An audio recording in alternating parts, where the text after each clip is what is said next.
I am Nia, 33 years old, and somehow still recovering from the trauma inflicted by my family. As a successful corporate crisis consultant and hidden private equity executive, I escaped their toxicity long ago, but they still try to reach me when they need something. Last Tuesday, they demanded I surrender my inheritance to save my brother-in-law from his own greed. Between fake tears and empty threats, my mother told me I had to sacrifice everything because I was the strong one. Pity works wonders for them. I just took a sip of my water and smiled. That night, I logged into my firm's server, acquired every single debt my brother-in-law owed, and prepared to evict my parents from their home. Before continuing this story, let me know where you started in the comments. Please like and subscribe if your family underestimated your worth. Growing up in an affluent suburb of Atlanta meant projecting an image of perfection to the outside world. Inside our sprawling home, however, emotional manipulation permeated every corner. The house with its manicured lawn and grand foyer was a fortress of expectations. I could never meet largely because my parents, David and Brenda, worshipped the ground my older sister Serena walked on. She was the fragile golden child, the one who needed constant saving, especially after she married Liam, a white investment banker who my parents believed elevated our family status to the elite. I was just the scapegoat, the strong one who could take the hits. But I stopped taking their hits 15 years ago. The mahogany table in the Chicago high-rise conference room was cold against my fingertips as I listened to the quarterly projections. My firm, Onyx Capital, was about to close a massive acquisition. The room was silent, except for the steady drone of the financial officer. Then my personal cell phone buzzed. It vibrated violently against the polished wood, the harsh sound cutting through the presentation. I glanced at the screen. It was Brenda. My mother never called me during business hours unless someone was dead or she needed money. Usually, it was the latter. I held up a hand to pause.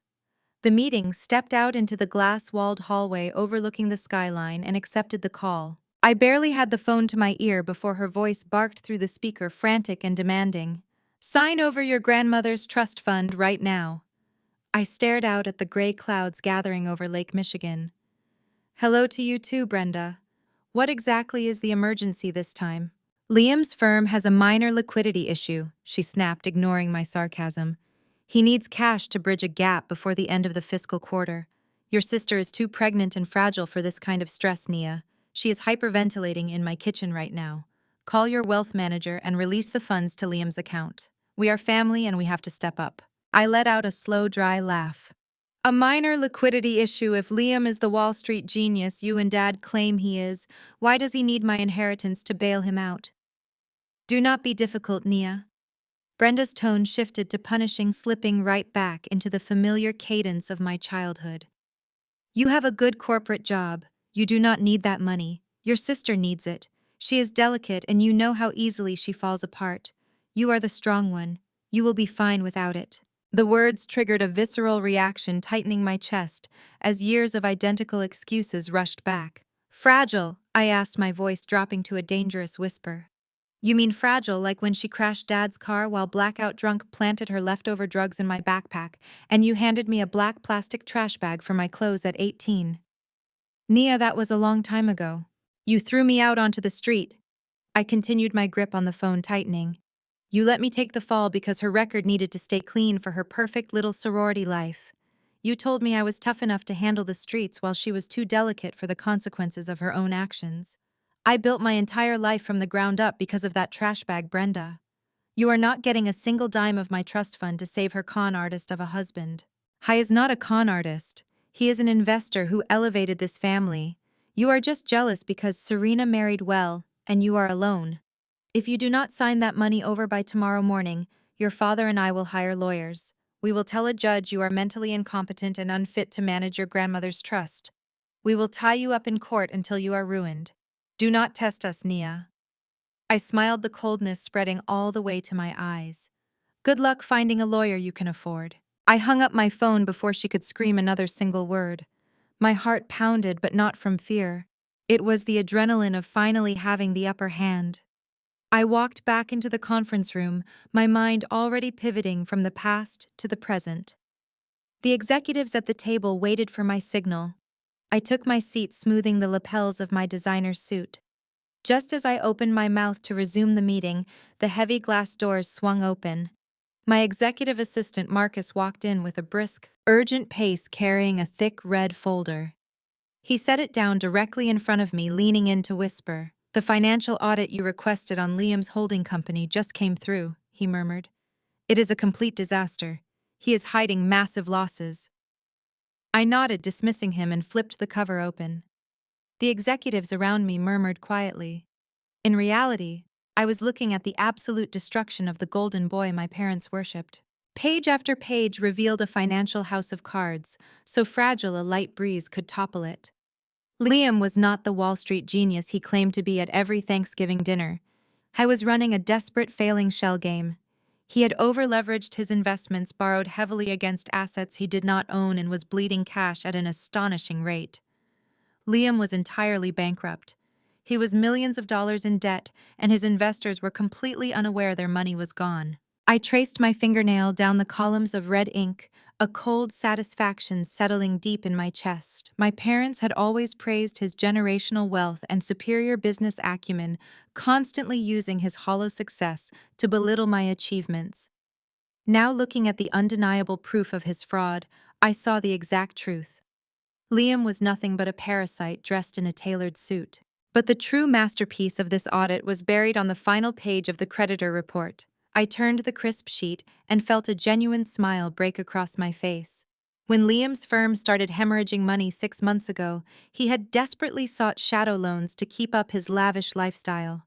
He took out massive high-interest loans from a private equity subsidiary to maintain the illusion of his wealth.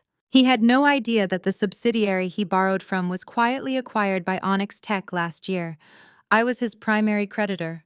I owned the debt that was currently suffocating him. He needed my grandfather's log cabin to temporarily satisfy the very firm I controlled. The irony was absolutely exquisite. I held the leash. Before I could fully process the sheer magnitude of this leverage, my phone screen lit up with a new text message. The notification displayed Liam's name. I unlocked the screen, expecting a panicked plea. Instead, I found a masterclass in sheer, unadulterated entitlement. "Elaine tells me you are throwing a tantrum about the cabin," the message read. "Stop acting like an emotional, angry woman and do what is best for the family. You have a cute little coding job, but you do not understand high-level finance. Serena needs this, and I expect you to be at her 35th birthday dinner in Atlanta this Saturday to sign the transfer papers. Do not embarrass us. If you refuse, I will make sure my network knows exactly how difficult and unprofessional you are. I can blacklist you in every major firm in the country. Remember your place, Charmaine. See you Saturday." I read the message twice, letting the sheer audacity of his words sink in. He was entirely bankrupt, secretly drowning in debt I owned, yet he still felt entitled to speak to me like a subordinate. He still relied on racist and sexist tropes, calling me an angry woman and diminishing my company. He truly believed his perceived social status gave him the power to crush me. He thought he could threaten my career, unaware that I could dismantle his entire life with a single phone call. I placed the phone face down on the table and closed the red folder. The fear and anxiety that used to paralyze me whenever my family made demands were completely gone. I felt nothing but a sharp, calculating focus. They wanted me to attend Serena's extravagant birthday dinner. They wanted me to sit at a table with them, endure their subtle insults, and hand over the last remaining piece of my grandfather's legacy to save a fraud. They thought I would cower under the threat of losing my professional reputation. They thought I was still the scared 18-year-old girl they had thrown out onto the street with nothing but a trash bag full of clothes. They were about to learn a very hard lesson. I looked up at my executive team, who were patiently waiting for my guidance on the acquisition. I smoothly steered the meeting to a close, delegating the final contract reviews to my chief operating officer. The moment the boardroom cleared, I called Marcus back into the room. "Cancel my weekend appointments," I instructed, my voice sharp and decisive. "And book me a first-class ticket to Atlanta for this Friday. Secure a chauffeured car for Saturday evening." Marcus quickly jotted down the instructions on his tablet. "Atlanta, strictly business or personal?" "A bit of both," I replied, sliding the red folder into my leather briefcase. I am going to a birthday party, and I need you to prepare a comprehensive digital portfolio of this audit. I want every bank statement, every fraudulent loan application, and every piece of evidence ready for projection. Understood, Marcus said. Will you be needing anything else for the trip? No, I said, standing up and buttoning my jacket. That will be all. I walked out of the conference room and headed toward my corner office, the heels of my shoes clicking rhythmically against the hardwood floor. I took a single deep breath, letting the cool, conditioned air fill my lungs with renewed energy. My family had demanded my presence, and I was going to give them exactly what they asked for. I was not going to hide in Chicago, and I certainly was not going to sign away my property. I was going to fly down to Atlanta, walk into that dinner, and look Liam straight in the eyes. He wanted me to remember my place. I was going to show him that my place was at the head of the table, holding the absolute power to collect every single debt he owed me. I smiled again, ready to finally end this game. The flight to Atlanta was a seamless blur of calculated anticipation. Stepping out of my chauffeured car, I looked up at the imposing facade of the restaurant. It was an ultra-exclusive dining establishment situated in the wealthiest district of the city, a place where reservations took months to secure and the prices were designed to keep ordinary people out. It was exactly the kind of pretentious, overpriced venue Liam utilized to project his completely fabricated wealth. I adjusted the lapels of my tailored blazer and walked through the heavy mahogany doors, leaving the humid evening air behind. The hostess immediately recognized the reservation name and led me through the opulent main dining area toward a private, dimly lit room in the back. My family was already seated around a massive circular table. My father David and my mother Brenda looked tense despite their attempts to appear comfortable in their expensive clothing. Serena sat next to Liam, looking perfectly manicured and appropriately fragile, her hands resting protectively over her pregnant stomach. Liam stood up the moment I crossed the threshold, wearing a bespoke suit and a remarkably smug, patronizing smile. "Nia, I am so glad you could take a little time away from your cute little consulting gig," Liam said, his voice dripping with unmistakable condescension. He gestured grandly to the lavish spread of imported caviar oysters and expensive champagne already crowding the center of the table. I took the liberty of ordering the appetizers for us. I know you do not usually get to experience places quite like this on your budget. The executive chef here is a personal friend of mine from the country club. It really pays to have the right elite connections in this city. We wanted to treat you to something special tonight.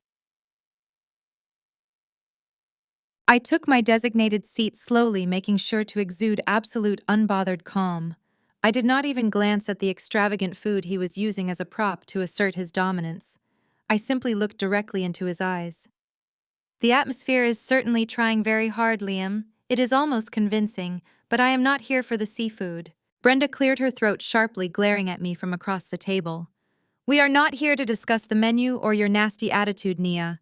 We are here to fix a critical family emergency. Your sister needs your help and you are going to provide it. Right on cue, Serena began her legendary theatrical performance. She dabbed at her perfectly dry eyes with a white silk napkin, her lower lip trembling with practiced precision. "Nia, you have to help us right now," she pleaded, her voice cracking artificially. "The economy is just so terrible and volatile right now, and it is unfairly targeting Liam's investments. He is a brilliant financial mind, but the market is just so unpredictable and cruel to him lately. Everything is crashing." She let out a dramatic, breathy sob, clutching Liam's arm as if she might collapse. "We need $300,000 from your trust fund immediately, just to tide us over for a few months. It is absolutely nothing to you, but it will save my baby from growing up in poverty. You cannot let my child suffer. You are my sister." Liam leaned forward, resting his elbows on the crisp white tablecloth, trying his best to look like a weary, misunderstood titan of industry. "It is just a temporary liquidity bridge, Nia. Serena is under far too much medical stress right now, and my top-tier investors are demanding their scheduled quarterly returns. You need to surrender those funds tonight to protect our family's new elite standing. I have elevated this family's reputation in Atlanta." I brought your parents into exclusive social circles they never would have accessed otherwise. I gave you people a real name. You owe me this. Without me, you are all just struggling in the background. I provided the lifestyle your parents always wanted, and now it is your turn to contribute to the maintenance of that lifestyle. The sheer audacity of his racist, arrogant monologue hung heavy in the private room. He truly believed he was the white savior of our family, and my parents had bought into the illusion completely. They were willing to sacrifice my financial future just to keep up appearances with his country club friends. They wanted me to smile and hand over my grandfather's legacy to fund a criminal enterprise. I leaned back in my chair, folding my hands in my lap. I do not owe you a single breath of my time, Liam, let alone $300,000 of my grandfather's hard-earned money. You are not experiencing a market fluctuation. You are just failing. You are a terrible investor who is running out of other people's money to spend. David slammed his heavy fist down on the table, rattling the crystal wine glasses and spilling water onto the linen.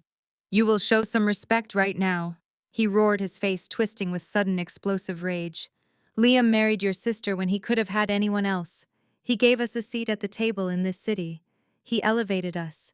You will sign the transfer papers tonight, or you are no longer a part of this family. Do you understand me? You will do exactly as you are told, or you will walk out of here with nothing. I looked at the angry, desperate faces of the people who shared my blood. They were so blinded by the illusion of white-collar prestige that they were willing to sacrifice me without a second thought. They actually believed they held the ultimate power in this room. I did not flinch. I simply raised my right hand and calmly signaled the waiter to come over to the table. The time for entertaining their absurd delusions had officially passed, and I was absolutely ready to bring this pathetic charade to a sudden grinding halt right now. The waiter, a man in a crisp tuxedo, who had been hovering discreetly near the entrance of the private dining room, stepped forward immediately at my signal. He carried a polished silver tray, holding the leather-bound check presenter. Liam leaned back in his chair, crossing his arms with a smug, expectant look on his face, clearly waiting for me to panic or protest about the cost of his lavish seafood tower and imported champagne. I did not look at the itemized receipt. I did not need to see the $15,000 total printed at the bottom. Instead, I reached into the inner pocket of my tailored blazer, pulled out my American Express Centurion card, and dropped it onto the silver tray. The heavy, anodized titanium card hit the metal surface with a distinct, sharp clink that echoed loudly through the quiet room. Liam's smug smile vanished instantly. His eyes snapped down to the tray, recognizing the sleek black metal immediately.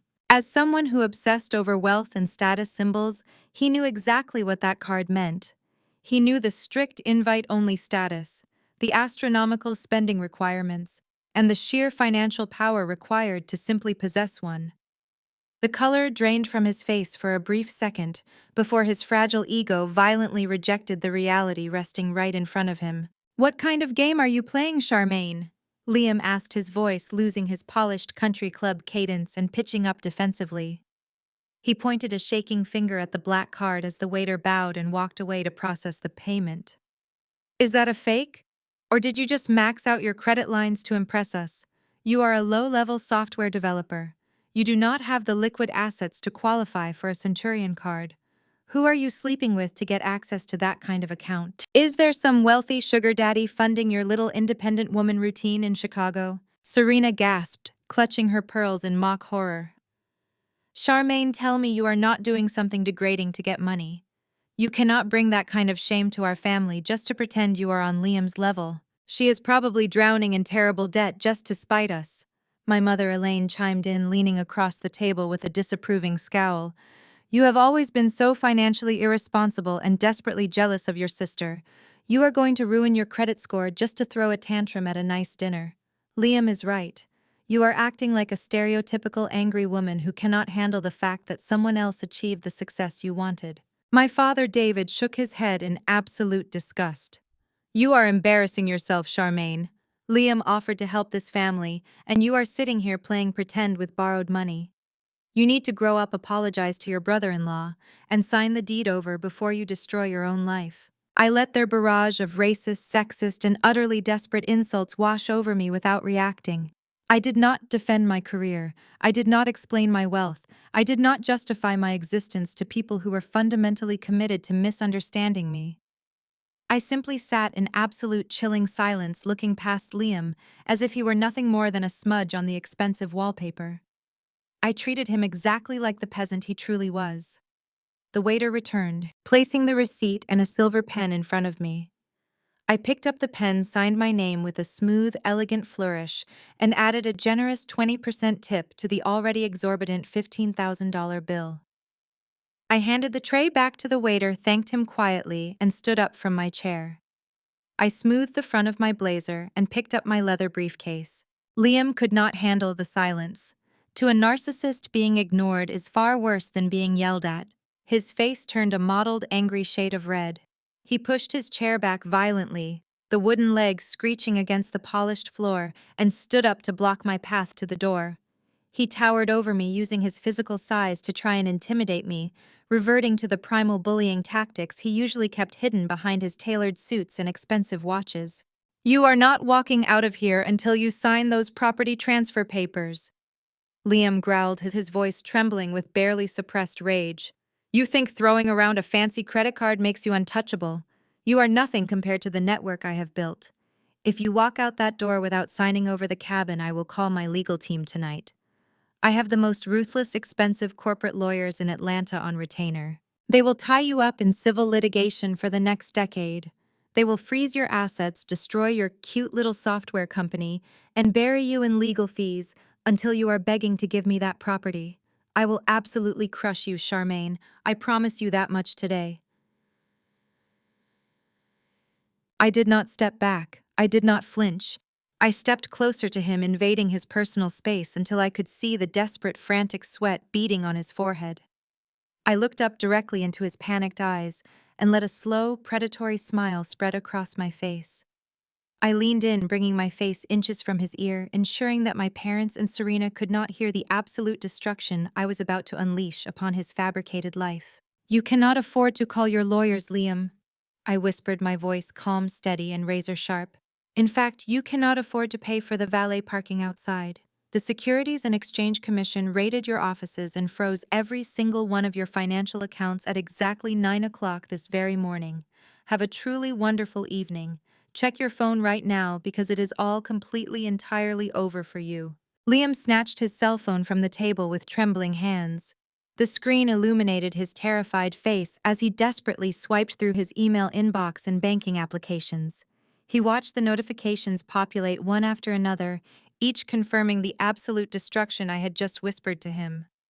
His primary investment accounts were locked. His offshore emergency funds were inaccessible. The Securities and Exchange Commission had indeed seized control of his entire digital footprint, effectively reducing his net worth to absolute zero in seconds. He stumbled backward, his knees knocking against the heavy wooden chair, gasping for air, as if the room had suddenly lost all its oxygen. My father David stood up abruptly, demanding to know what was wrong. My mother Brenda immediately reached out to steady Liam, but he violently shoved her hand away. I did not stay to watch the rest of their panic. I simply adjusted the strap of my leather briefcase, turned my back on the pathetic chaos erupting in the private dining room, and walked out into the main restaurant, leaving them to drown alone. The humid Atlanta air greeted me as I stepped onto the pristine sidewalk. My chauffeured black town car was already idling at the curb. A few moments later, Liam burst through the heavy restaurant doors, his face slick with sweat, dragging a highly confused Serena by the wrist. David and Brenda trailed closely behind them, shouting frantic questions that Liam completely ignored. He stormed over to the valet stand, aggressively tossing his ticket onto the wooden podium. He demanded his luxury sports car, immediately attempting to hand the valet his premium platinum credit card to cover the exorbitant parking fee. The young valet swiped the card through the wireless terminal. A harsh beep signaled the rejection. The valet politely informed Liam that the card was declined. Liam turned a darker shade of red, screaming at the young man to run it again, claiming it was a simple bank error. He pulled out a second card, then a third. Every single transaction was unequivocally denied. The elite patrons leaving the restaurant stopped to stare at the wealthy investment banker, throwing a humiliating public tantrum over a $20 parking fee. I settled into the plush leather seat of my town car, instructed the driver to pull away, and watched my family's fabricated high society image completely disintegrate in the rearview mirror. The fallout the next morning was swift and brutally predictable. The illusion of their perfect marriage shattered the second Liam realized he could no longer buy Serena's blind loyalty. Trapped inside their heavily mortgaged suburban mansion with no access to his fraudulent funds, Liam turned his absolute unchecked rage onto my sister. Serena called our mother in tears shortly after sunrise, recounting the horrifying reality of the man she had married. The polished, upper-class gentleman persona evaporated entirely. Liam blamed Serena for his catastrophic downfall. He paced their expansive living room, hurling expensive vases and framed photographs against the walls, screaming that her family had dragged him down. He called our parents ghetto opportunists, who had leached off his success and brought a dark, inescapable curse upon his firm. He used every vile racist stereotype he had carefully masked for years, proving that his so-called love was nothing more than a transactional arrangement to boost his own fragile ego. He looked Serena straight in the eyes and told her that she was completely useless to him, now that her family could no longer provide the capital he desperately needed to escape the federal investigators closing in on him. Serena finally understood that she had married a monster. The man who was supposed to elevate our family to the social elite was actually a manipulative parasite who was currently packing a canvas duffel bag to abandon his pregnant wife. Terrified, entirely broke, and desperate for a savior, Serena fled the suburban mansion in her car. She knew Liam was ruined, and she knew my parents had already tied their meager retirement funds to his sinking ship. There was only one person left who possessed the financial power and absolute strength to clean up this catastrophic mess. She needed me to be the strong one, just like I had always been. I was the only reliable shield she had left to hide behind. She believed I would simply absorb the impact for her once again, just as I was forced to do when we were teenagers. She drove recklessly across the city to the luxury high-rise building she believed was my primary residence. In reality, it was simply a decoy apartment I maintained for my assistant to use during business trips. I never trusted my family with my actual address, knowing they would eventually show up demanding money. My assistant Marcus was inside the apartment compiling the final audit reports when the frantic noise began. Serena bypassed the concierge, slipped into the elevator behind another resident, and sprinted down the carpeted hallway. She was completely unhinged, leaving a trail of absolute panic in her wake. She reached the heavy oak door and began pounding on it with both fists. The sound echoed loudly through the quiet upscale corridor. She was completely hysterical, sobbing uncontrollably and screaming my name at the door. She begged me to immediately open the door, claiming Liam was going to federal prison and that the massive scandal would destroy her unborn child's future. She screamed that I had to fix this now, that I had to use my corporate connections to make the federal investigation disappear entirely. She pleaded with me to take the blame, insisting that I was tough enough to survive the public fallout, while she was far too delicate and incredibly weak to face the consequences of her husband's financial crimes. She pounded on the wood until her knuckles were bruised, desperately demanding that I sacrifice my entire life to protect the very people who had heartlessly thrown me out like garbage. I stood on the other side of the door watching the security feed. Serena was sobbing so violently her designer mascara was running down her cheeks in streaks. My assistant Marcus looked at me silently, asking if he should call security to have her removed. I shook my head, walked forward and pulled the handle open. Serena collapsed across the threshold, falling onto the floor of the decoy apartment. She looked up at me, her chest heaving, mascara staining her blouse. She did not ask how I was doing. She did not apologize for Liam's outburst at the restaurant. She immediately grabbed the hem of my trousers and began to beg like a cornered animal. "Nia, you have to save us!" Serena cried out, her voice echoing. "Liam is packing his bags right now. He says the federal investigators are going to arrest him for wire fraud and embezzlement. His family will disown him if he gets a criminal record. The scandal will destroy my baby's future. You are the only one who can fix this. You have to take the fall for his investments." I stared down at her, wondering if the stress had caused her to lose her mind. She was sitting on my floor, demanding that I go to prison to protect a man who had mocked me 12 hours ago. "You want me to go to prison for Liam?" I asked, my voice flat. "You are strong, Nia," Serena yelled, scrambling and reaching for my hands. I stepped back, refusing to let her touch me. "You survived getting kicked out of the house when you were a teenager. You built a business from nothing. You can survive a few years in a prison. It will be like a corporate retreat for you. You do not have a husband or a family to lose. Liam has a legacy to protect. His parents will cut us off if he goes to jail. You are tough enough to handle this, Nia. I am too fragile to be a single mother with a disgraced husband. You owe us this sacrifice. It is the only way to keep our family's status intact." A sharp laugh erupted from my chest. I could not suppress the comedy of her request. "I am strong enough to handle prison." Is that the new narrative, Serena? Because that sounds exactly like the speech you gave 15 years ago. Let me refresh your fragile memory. You crashed Dad's car while you were out. You panicked, grabbed your stash of pills, and shoved them into my backpack before the police arrived. When the officers found them, you stood there crying your fake tears, claiming you had no idea what your sister was up to. I stepped closer, forcing her to look at me. "Mom and Dad backed you up. They told me I was tough, that I could handle the juvenile system, and that your record was far too important to ruin. They threw me out with a single trash bag of clothes to protect your lies. I am not taking the fall for a white man's Ponzi scheme today, Serena. Your husband is a thief, and you are going to watch him burn."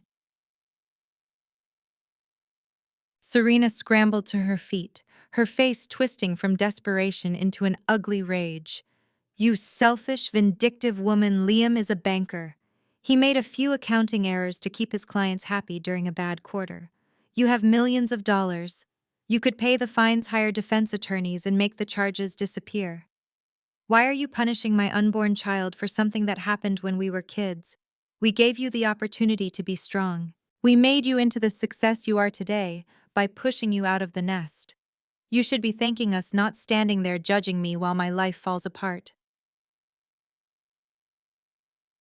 "I built my life in spite of you, not because of you," I replied, pointing a firm finger toward the open door. "Your husband stole millions of dollars from his investors. He built a fraudulent house of cards and the wind just blew it down. I am the one who bought his debt. I am the reason the Securities and Exchange Commission froze his accounts. I orchestrated this entire collapse because I am the primary creditor he owes. I am not going to prison to save him. I am the one putting him there. Now get out of my apartment before I have Marcus call the police and charge you with trespassing." Serena stopped crying instantly. The tears dried up as a cold, malicious smile crept across her face, mirroring the exact expression she wore the night I was arrested as a teenager. She wiped her cheeks and stood perfectly still, her fragile act evaporating completely. "You really think you are untouchable just because you have a fancy title and a lot of money, do you not?" she asked, her voice dropping its hysterical pitch. "You think you can just walk away and let Liam take the fall? You are already involved, Nia. You are right in the middle of this mess, whether you want to be or not." I narrowed my eyes, refusing to show even a hint of concern. "I simply have absolutely no legal ties to Liam's fraudulent company whatsoever." Serena laughed, a sharp, bitter sound that rattled the quiet room. "Oh, but you do. When Liam desperately needed a massive capital injection to keep the failing firm afloat 6 months ago, he required a guarantor with exceptional credit and vast liquid assets.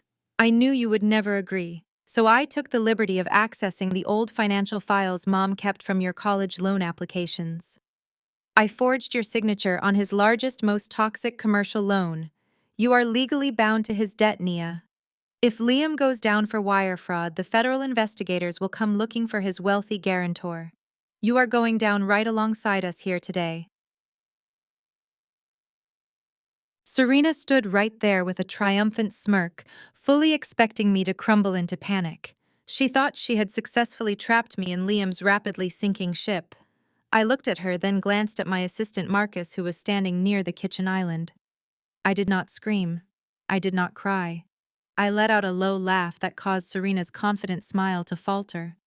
By forging my signature as a guarantor on that commercial loan, she had not trapped me at all. She had just handed me the master key to Liam's personal life. Marcus, get my lead attorney on the line right now, I instructed. My lawyer answered on the first ring. I spoke clearly. We have a massive development. Serena just confessed to forging my signature as a guarantor on Liam's loan. Do you know what that means? It means fraud, my lawyer replied through the speaker. It means much more than that, I said. As a legal guarantor of his debt, I now have the absolute right to bypass his corporate holding company. I can pierce the corporate veil. I want you to initiate a comprehensive audit of Liam's personal assets immediately.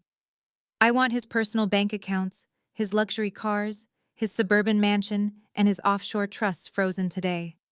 Serena just gave us the legal authority to take everything they own. Serena gasped, the color draining from her face. Her triumphant smirk shattered into horror as she realized her mistake. She had tried to chain me to his debt, but instead she gave me the legal right to seize their estate. I ended the call. You cannot do that, Serena whispered, backing away toward the entryway door.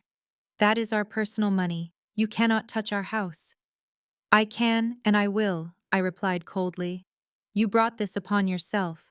Before Serena could formulate another desperate lie, the heavy oak door of the decoy apartment swung open. My parents, David and Brenda, barged right into the room. They looked frantic. They took one look at Serena cowering against the wall and immediately rushed to her defense. What are you doing to your sister? David roared, stepping between Serena and me. We got a frantic text from her saying you were trying to ruin Liam. You need to stop this vindictive behavior right now. Brenda rushed forward, wrapping her arms around her daughter. You are a monster, Nia. Serena is pregnant. She made a tiny mistake to protect her husband, and you are trying to destroy her life. You have plenty of money to cover that loan. You will call the bank, verify the signature as your own, and pay off the debt today. You will not send Liam to prison. I stared at the two people who were supposed to protect me. They were actively ordering me to accept a massive financial fraud just to maintain their fake image. They were willing to let me take the fall for a federal crime to save a man who openly despised them. A tiny mistake, I asked, my voice calm. She committed felony identity theft and fraud. She tied my name to a scheme. And you want me to just gladly pay it off and smile? He elevated this family, David shouted, pointing a shaking finger at my face. Liam brought us into high society. He gave us prestige. You are a bitter woman who wants to drag us down to the bottom. You will accept that signature. You owe this family for raising you. You did not raise me, I countered sharply. You threw me out like garbage when I was 18. You chose Serena then, and you are choosing her now. But I am not a teenager anymore. I am the officer of Onyx Capital. I hold Liam's debt, and I am going to report this forgery to the authorities. I pulled out my cell phone. I unlocked the screen and opened my direct line to the federal investigators who were already looking into Liam's firm. Brenda saw the screen and panicked. She realized I was not making an empty threat. I was actually going to turn her son-in-law over to the authorities. Give me that phone right now, Brenda screamed. She lunged forward, throwing her hands out to snatch the device from my grip. She expected me to freeze just like I did when I was a child facing her outbursts of rage. She thought she could overpower me and destroy the evidence. She was entirely wrong. I easily sidestepped her attack. Brenda stumbled past me, her heels catching on the edge of the rug. She crashed hard onto her hands and knees, gasping as the air left her lungs. David shouted my name in anger, rushing over to help his wife up from the floor. I did not offer a hand. I calmly took 2 steps back and hit record on the apartment's security camera system, capturing the chaotic scene unfolding in my living room. I needed them to keep talking. I needed them to hang themselves with their own words. You are absolutely out of your mind, Brenda, I said loudly, ensuring the microphone picked up every single syllable. You just tried to assault me to cover up a crime. Why are you willing to go this far for him? Did you actually know Serena forged my signature on that loan? Brenda struggled to her feet, her face twisted in pure hatred. She brushed off her expensive skirt and glared at me, completely unaware of the blinking green light recording her every move. "Of course we knew about the forgery," Brenda screamed at the top of her lungs, her voice echoing violently off the walls. "We told her to do it. We approved it. Liam needed that money to save his firm, and you were too selfish to help us willingly. We did what we had to do to save Liam and protect this family's reputation." I tapped the red square on my phone screen, ending the recording. The small chime of the file saving echoed in the sudden silence of the room. Brenda gasped, her hands flying to her mouth as she realized what she had just admitted. She had openly confessed to conspiring and felony identity theft, all while standing directly in front of a high-definition security camera. The footage was automatically uploaded to my secure cloud server. There was absolutely no taking it back now. My father, David, finally understood the gravity of the situation. His face turned a dangerous, volatile shade of crimson. He stepped over his wife, completely ignoring her distress, and marched toward me. He puffed out his chest, using his height to try and intimidate me into submission. It was the same physical posturing he used when I was a teenager, designed to make me feel small and powerless. "Delete that video right now, Nia," David ordered, his voice a low, threatening growl. "You are not going to use a cheap parlor trick to destroy your own mother. You are going to erase that file, and then you are going to call your bank. You are going to clear Liam's debt." I looked him up and down, feeling nothing but profound pity for his absolute delusion. "The file is already synced to my legal team's server in Chicago, David. It is entirely out of my hands. You just handed me the final nail for Liam's coffin, and you nailed it in yourselves. You are dead to us," David roared, pointing a shaking finger directly at my face. "Do you hear me? If you do this, you are no longer my daughter. You will have no family. You will be entirely alone in this world. We do not need your money anyway. Liam is a brilliant financial mind. I will call my bank today. Your mother and I will take out a second mortgage on our house. We will leverage our entire estate to bail Liam out. We will give him every single cent of our equity so he can rebuild his firm. We will save him, and you will live with the guilt of turning your back on your own blood." I let out a slow, deliberate breath. The sheer stupidity of his threat was staggering. They were actually willing to gamble their retirement, their home, and their entire financial future to save a man who secretly despised them. "Go right ahead," I said, keeping my voice completely devoid of emotion. "Take out the second mortgage, liquidate your retirement accounts. Wire every last penny you have to a man who is currently being investigated by the federal government for running a massive Ponzi scheme. I highly encourage it. It will be the perfect grand finale to your pathetic obsession with his fabricated prestige." I turned my back on him. I walked past Serena, who was still weeping on the floor near the entryway, and headed into the bedroom. I grabbed my leather overnight bag and began tossing my few travel items inside. I moved with absolute precision and calm. I was completely finished playing these exhausting games. I zipped the bag shut, swung it over my shoulder, and walked back into the main living area. David and Brenda were frantically trying to comfort Serena, whispering desperate promises about securing the loan against their house. They looked up as I approached the door. "I am heading back to Chicago," I announced, opening the heavy wooden door and stepping out into the hallway. "You have exactly 5 minutes to vacate this decoy apartment before the building security arrives to forcibly remove you for trespassing. Enjoy your new life defending a criminal." "You will regret this," Brenda screamed from the living room, her voice cracking with hysteria. "Liam will bounce back, he will crush you, and we will never forgive you for this betrayal." I did not bother to respond. I simply pulled the door shut behind me, cutting off their frantic, desperate screaming. The heavy click of the lock engaging felt like the most satisfying sound I had ever heard. I walked down the carpeted corridor toward the elevators, my posture perfectly straight, my mind entirely focused on the next strategic move. They had chosen their side, and I was fully prepared to let them sink with the ship they loved so much. I stepped into the elevator and hit the button for the lobby. The ride down was quiet and peaceful. I walked out through the grand entrance of the building where my chauffeured car was already idling at the curb. The driver opened the back door and I slid into the plush leather seat. As the car pulled away from the curb heading toward the Atlanta airport, my cell phone buzzed. It was a direct call from my executive assistant, Marcus. I answered immediately. "Tell me you have good news, Marcus," I said, watching the city skyline roll past the tinted windows. "I have urgent news," Marcus replied, his voice tense and strictly professional. "Our surveillance on Liam's remaining business accounts just flagged a massive scheduling anomaly. He is not just packing his bags to run. He is attempting one final desperate cash grab before he flees the country." I leaned forward in my seat, my interest instantly piqued. What exactly is he doing? "Liam just scheduled a highly secretive closed-door pitch meeting for tomorrow afternoon at an exclusive hotel downtown," Marcus explained. "He invited a select group of elite high-net-worth investors. He is going to pitch them a fabricated revolutionary new fund to raise emergency capital. He plans to take their wire transfers and immediately board a flight out of the jurisdiction." I smiled, a sharp, dangerous expression forming on my face. Liam was truly a cornered rat willing to scam even more people just to save his own skin. "Marcus, I need that list immediately," I stated, ready to destroy his final plan. I watched the Atlanta skyline blur past the tinted windows of my town car as Marcus sent the encrypted file to my tablet. The document contained the highly confidential guest list for Liam's desperate pitch meeting scheduled for tomorrow afternoon. I scanned the names, instantly recognizing the heavy hitters of the Southern financial elite.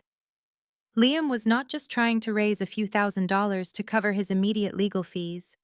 He was attempting to secure millions in a massive, final swing to fund his escape from the country. But as I cross-referenced the names on his guest list with the audit Marcus had provided earlier, a brilliant realization struck me. These specific investors were not just potential new marks. They were the very last people holding the remaining fragments of Liam's existing debt. They were the only creditors left who had not yet realized their portfolios were entirely hollow. "Marcus, get the acquisition team on a secure conference line immediately," I ordered, tapping the screen of my tablet to highlight the final 5 investors. "I do not want to just crash his little meeting tomorrow. I want to walk into that room owning absolutely everything. We are going to buy out the remaining debt from these specific individuals tonight. Offer them a slight premium on their initial investment to ensure they sign the transfer agreements without asking too many questions. I want every single one of Liam's liabilities consolidated under Onyx Capital before sunrise. That will require a massive, instantaneous capital deployment." Marcus noted, his voice calm but impressed. "We can execute the transfers, but it will drain our current liquid reserves." "Do it," I commanded without a single second of hesitation. "I want him entirely boxed in. When he stands up to pitch his fabricated fund tomorrow, I want to be the only person in the entire world he actually owes money to." While my team worked relentlessly through the night to secure the financial checkmate, my parents were busy engineering their own absolute destruction. I received an automated alert from the banking surveillance software my legal team was using to monitor Liam's accounts. The notification detailed a massive, sudden influx of capital into his primary checking account. I opened the file and stared at the origin of the wire transfer. It was a joint account belonging to David and Brenda. They had actually done it. In their frantic, desperate obsession to maintain their proximity to white-collar prestige, my parents had liquidated their entire retirement savings. They had cashed out their pensions, drained their emergency funds, and rushed to a predatory lending office to take out a high-interest second mortgage on their suburban home. They wired every single penny they had to Liam's account. They believed they were proving their ultimate loyalty to the man who elevated them. They truly thought they were saving the family legacy from my supposed vindictiveness. I watched the digital numbers transfer across the screen, feeling a cold, hollow sensation in my chest. They had eagerly thrown away 40 years of hard work just to appease a white man who openly despised them. They did not even pause to question his sudden need for cash.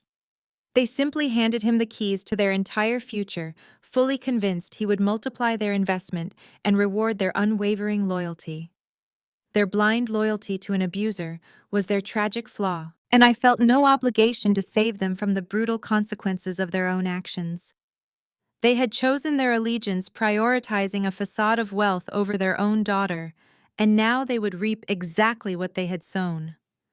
I closed the banking application, refusing to intervene. I had warned them. I had showed them the absolute truth, and they had violently rejected it. They had made their bed with a criminal, and now they were going to lose everything they owned. The morning sun rose over Atlanta, casting long shadows across the city. Onyx Capital had successfully executed the debt transfers. I now officially owned 100% of Liam's catastrophic financial liabilities. I was drinking my morning coffee in the penthouse suite of my hotel, reviewing the final printed contracts, when my phone vibrated with an intercepted message alert. My legal team had maintained the legal wiretap on Liam's devices due to his ongoing fraud investigation. The message was an outgoing text from Liam directed to Serena. I opened the transcript and read the words that would finally shatter my sister's fragile, delusional world. "The funds from your parents just cleared my account." Liam wrote, his tone completely devoid of any affection or remorse. "It is enough to secure my private flight out of the country and set up a new account offshore. I am leaving this afternoon. Do not try to contact me. You and your ghetto family have been nothing but an anchor dragging me down from the start. You are entirely useless to me now. Good luck dealing with the federal investigators on your own. You are on your own." I was abandoning his pregnant wife without a single shred of hesitation. He had successfully manipulated my parents into funding his escape, and he was leaving Serena to face the devastating consequences of the forged loan documents she had signed. He was going to take their money, board a plane, and disappear completely, leaving them to rot in the ruins of his collapsed empire. I set my coffee cup down on the glass table, feeling a sharp, predatory anticipation course through my veins. I thought he had successfully secured his escape route. He thought he was walking into a room full of wealthy investors this afternoon to collect his final prize before fleeing the jurisdiction. He had absolutely no idea that the room he was walking into was a trap designed specifically for him. I stood up from my chair, smoothed the wrinkles out of my tailored designer suit, and prepared to watch his entire world completely burn. I was still holding my coffee cup, savoring the quiet anticipation of the morning, when my personal cell phone began to vibrate violently against the glass tabletop. The caller ID flashed my sister's name in bright, demanding letters. I knew exactly why she was calling. The reality of her disastrous life choices had finally breached the walls of her suburban mansion. I took a slow, deliberate sip of my coffee before swiping the screen to accept the call. I did not even have the chance to say hello before the chaotic, hysterical sobbing flooded through the speaker. Serena was hyperventilating so severely that her words were initially entirely incomprehensible. She sounded like a terrified, cornered animal who had just realized the trap had snapped shut. "Hi is leaving me," Serena finally gasped out, her voice cracking into a high-pitched wail. "Nia, he is actually leaving me. He sent me a text saying he's taking the money and leaving us. I woke up and his closet is completely empty. His passport is gone from the safe." I logged into his laptop and found a digital flight itinerary. He booked a one-way private charter out of the country for 3 o'clock this afternoon. He is abandoning me and his unborn child. I took every single penny Mom and Dad wired to him last night, and he is just running away. You have to stop him. I leaned back in my chair, staring out at the sprawling Atlanta skyline. I felt absolutely no pity for the woman crying on the other end of the line. "And what exactly do you expect me to do about it, Serena? You forged my signature on a fraudulent commercial loan to protect him yesterday. You screamed in my face that I was a selfish monster for not willingly handing over my inheritance to fund his lifestyle. You made your bed with a criminal, and now you are acting surprised that he is stealing from you. You have to call your corporate security team," she begged, completely ignoring my point. "You have the money to hire private investigators. You can track his car. You can call the airport authorities and have his plane grounded. You have to freeze the money he took from Mom and Dad. They took out a second mortgage, Nia. They will be entirely homeless if he takes that cash. You are the only one with the power to fix this catastrophe. I am pregnant and alone. I cannot handle this kind of stress. You have to be the strong one and save us." She was still trying to cast me in the role of the sacrificial scapegoat. Even as her entire world collapsed, she believed I owed her my protection. She truly thought her tears would erase decades of abuse and manipulation. "I am not your therapist, Serena," I replied, my voice dropping to a cold razor-sharp cadence. I am not your savior, and I am certainly not your personal crisis manager. You do not get to participate in my abuse for your entire life, and then demand my protection the second your white knight turns out to be a fraud. You wanted the prestige of being married to a high society investment banker. You loved the country club dinners and the luxury cars. You happily watched him belittle me, and you eagerly participated in the mockery. You enjoyed the view from the top of his fraudulent pedestal. Please, Nia, she sobbed, the desperation in her voice reaching a fever pitch. We are family. You cannot just abandon your own blood when we are about to lose absolutely everything. I stood up, walking toward the floor-to-ceiling windows. You chose your side 12 years ago, and you chose it again yesterday. Handle it. I hung up the phone before she could formulate another pathetic plea. I immediately navigated to my device settings and blocked her number, ensuring she could no longer infect my peace with her toxic panic. The time for entertainment much more important engagement to attend to. I turned away from the window and walked into the master bedroom of the hotel suite. My assistant Marcus had already arranged my wardrobe for the afternoon. I dressed with meticulous, calculated precision. I selected a flawless, tailored midnight blue designer power suit that commanded absolute authority. I paired it with a crisp white silk blouse and sleek black stiletto heels that clicked sharply against the marble floor. I pulled my hair back into a severe, elegant style that left my face completely open and uncompromising. I did not wear a single piece of jewelry, allowing the sheer, unadulterated power of my presence to speak entirely for itself. I looked into the full-length mirror and saw a woman who was absolutely untouchable. I grabbed my leather briefcase containing the consolidated debt portfolios and the devastating financial audits and walked out the door. The ride to the financial district was short and highly focused. Marcus sat across from me in the chauffeured town car, monitoring his tablet.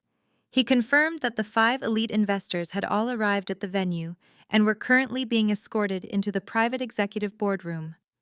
Liam was already inside, setting up his projector and preparing to deliver the most desperate, fraudulent sales pitch of his entire pathetic life.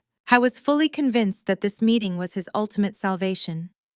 He believed he was just minutes away from securing his escape funds. The black town car pulled up to the curb, stopping smoothly in front of a massive, imposing glass and steel high-rise building that dominated the downtown skyline. This was the most exclusive corporate meeting space in the city. I stepped out of the vehicle, feeling the warm afternoon sun against my face. I looked up at the towering structure, gripping the handle of my briefcase. I walked through the revolving glass doors and strode purposefully into the grand marble lobby, ready to execute the final devastating blow today. The elevator ride up to the 55th floor of the massive financial building was entirely silent. I watched the digital numbers climb higher and higher, matching the steady, calculated rhythm of my heartbeat. My reflection in the polished mirrored doors showed a woman who had completely shed the frightened, rejected teenager my cruel family had created. I stepped out onto the plush dark carpet of the exclusive executive level, my black stiletto heels sinking slightly into the expensive fabric. 2 massive soundproof oaky doors stood at the end of the long corridor, guarded by a single administrative assistant, who quickly looked up from her desk in surprise. She opened her mouth to ask for my name, but I simply raised a single finger, silencing her instantly. I did not break my confident stride.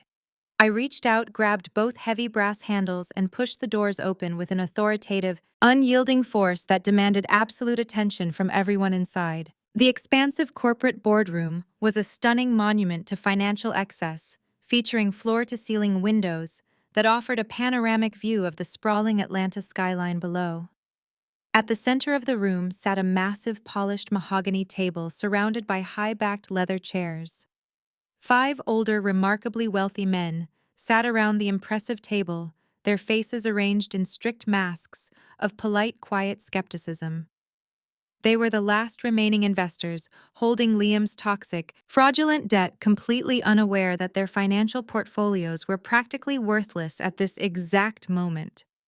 And standing at the head of the long table, gripping a laser pointer with white-knuckled desperation, was Liam. I was sweating profusely. A thin sheen of nervous perspiration coated his pale forehead, entirely ruining his usually pristine, arrogant country club aesthetic. He had unbuttoned his expensive suit jacket, frantically attempting to project a false image of casual confidence while pitching the most spectacular, desperate lie of his miserable life. Sitting quietly in the back row, tucked away in the shadows like eager, obedient spectators, were my parents. David and Brenda were practically glowing with misplaced, delusional pride. They watched Liam with absolute adoration, fully convinced that they were witnessing a brilliant financial genius at work, rather than a desperate cornered criminal begging these men for his final escape funds. This bold, revolutionary new fund is specifically designed to capitalize on highly aggressive short-term market fluctuations. Liam was saying, his voice cracking slightly as he paced back and forth across the front of the luxurious room. We are confidently projecting an unprecedented 30% return on your initial investment within the very first quarter alone. It is a highly exclusive, strict invite-only opportunity, and I wanted my most trusted, elite partners to have the very first chance to secure their financial futures today. Liam stopped mid-sentence. The heavy oak doors swung shut behind me with a loud, definitive thud that echoed like a harsh gunshot in the quiet, tense room. Every single head in the boardroom turned to look directly at me. David and Brenda gasped loudly, their expressions violently twisting from beaming pride to sheer unadulterated horror. They shifted uncomfortably in their plush seats, exchanging panicked, terrified glances, silently willing me to just disappear into thin air. Liam completely froze, his mouth hanging open like a dying fish, gasping for oxygen. The color rapidly drained from his sweaty face as he stared at the powerful woman he thought he could easily intimidate, manipulate, and discard.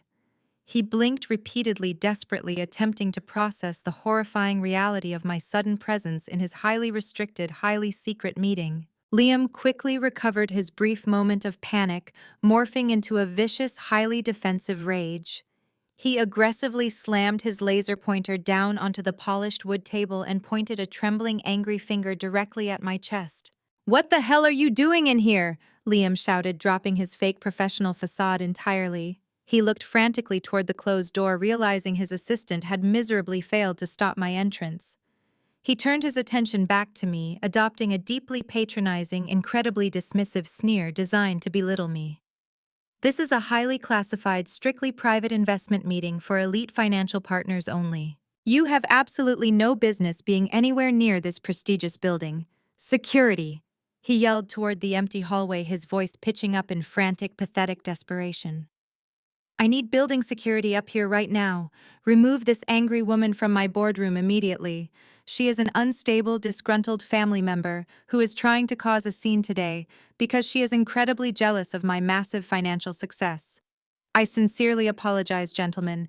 Please completely ignore her. She is just a low-level, incompetent employee who does not understand how real high-stakes business operates. Get her out of here before I press serious criminal charges for trespassing." I did not move a single inch. I stood perfectly still, my posture radiating absolute dominance, and let his pathetic, racist, and highly sexist insults hang in the sterile, air-conditioned atmosphere. I did not need to raise my voice or call for building security. I did not need to defend my presence or my lucrative career. I simply looked right past Liam's sweating, frantic face and locked my eyes with the oldest, most powerful investor sitting quietly at the very center of the mahogany table. The lead investor slowly placed his expensive gold-plated fountain pen down on his leather notepad. He looked at Liam with an expression of profound, chilling, and absolute disgust. The elderly man then pushed his heavy leather chair back, stood up to his full height, and turned to directly face me. He respectfully extended a hand toward the empty, luxurious seat at the head of the table, bowing his head slightly. "Please forgive the rude interruption, Madam CEO," the investor said, his voice echoing clearly and powerfully across the silent, shocked room. "We have been eagerly waiting for your arrival to begin the final debt consolidation process today." I stepped forward and accepted the offered leather chair with a gracious nod, taking my rightful place at the absolute head of the mahogany table. The collective shock in the room was palpable. My father David and my mother Brenda remained completely paralyzed in the back row, their eyes wide with sheer terror, as the grand illusion they had worshipped began to violently disintegrate right before their eyes. Liam stood frozen just a few feet away, the laser pointer slipping from his sweaty fingers and clattering loudly onto the polished wood. He looked frantically between the lead investor and me, his brain entirely unable to process the shifting power dynamic happening in his own meeting. I did not give him a single second to recover his composure, nor did I offer him an explanation. I placed my leather briefcase on the table, opened it with a sharp snap, and extracted a sleek silver drive. Without asking for permission, I confidently plugged it directly into the central console of the boardroom projection system. Liam's colorful fabricated slides displaying projected quarterly returns instantly vanished from the massive wall screen. The display blinked to black for a fraction of a second before my own highly detailed presentation illuminated the room. "Gentlemen," I began, my voice projecting crisp, unyielding authority across the silent room. "My name is Nia, and I am the Chief Executive Officer of Onyx Capital. You were personally invited here today, under the false pretense of funding a revolutionary new investment opportunity. I am here to ensure you do not wire a single additional cent to a man who is actively running one of the most desperate Ponzi schemes in the modern financial sector." I tapped a button on the console.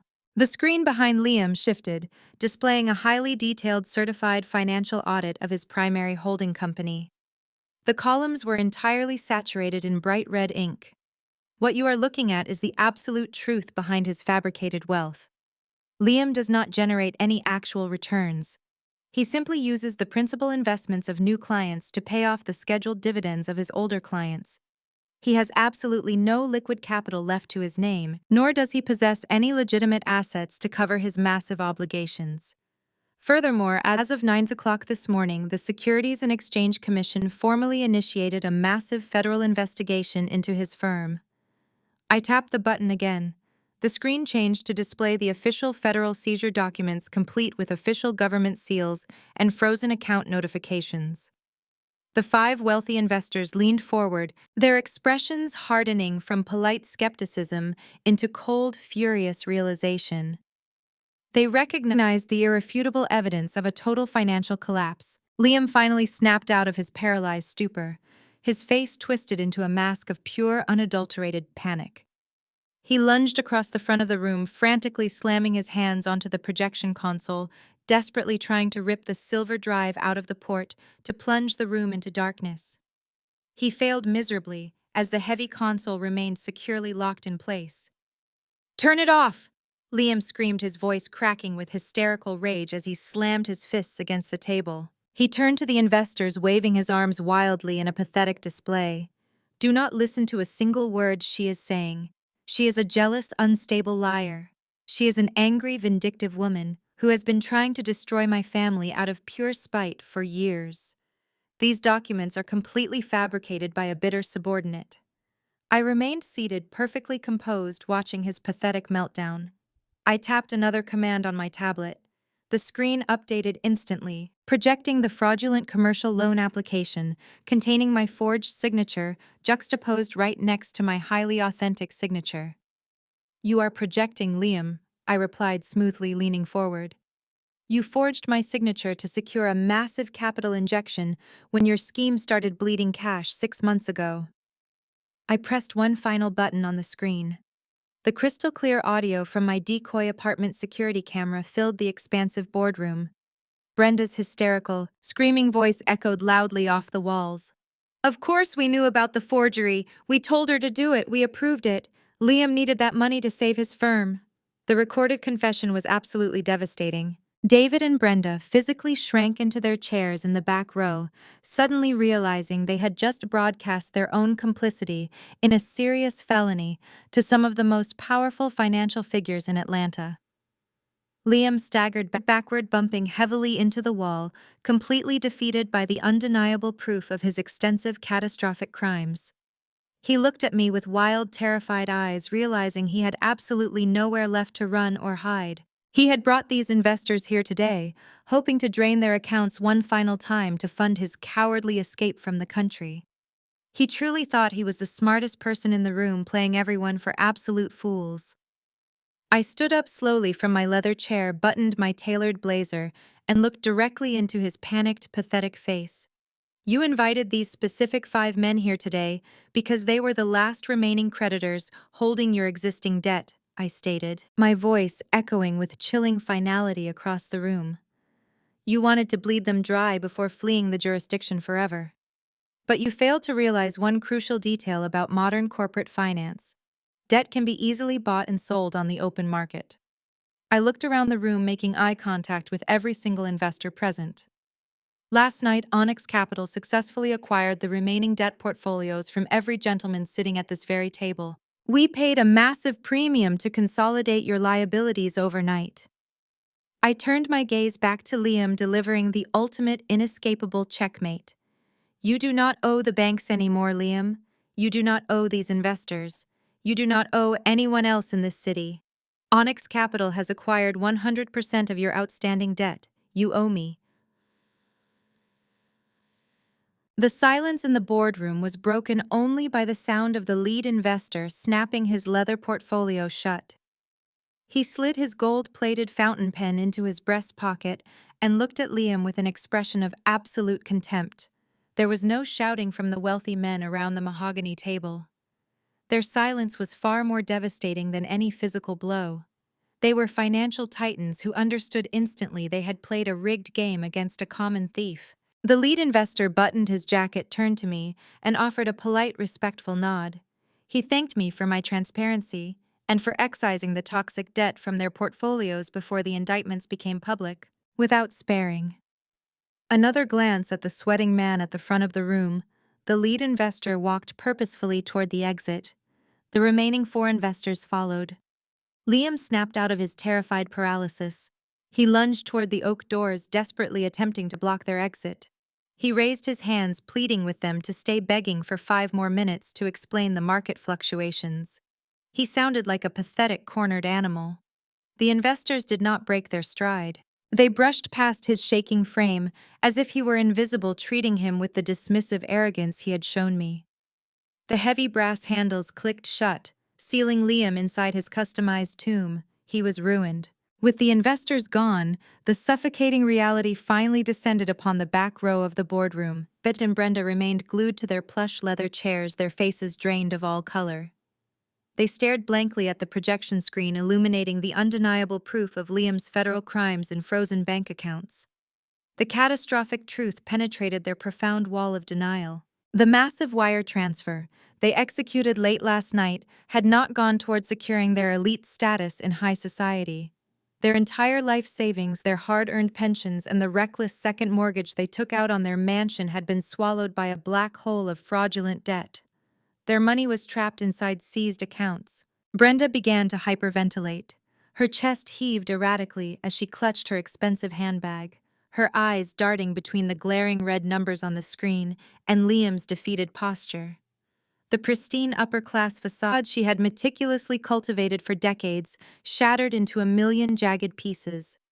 She realized she had eagerly handed over her entire future to a polished con artist just to maintain an illusion of proximity to white wealth. She had sold her own soul for absolutely nothing in return. A primal scream suddenly erupted from Brenda's throat.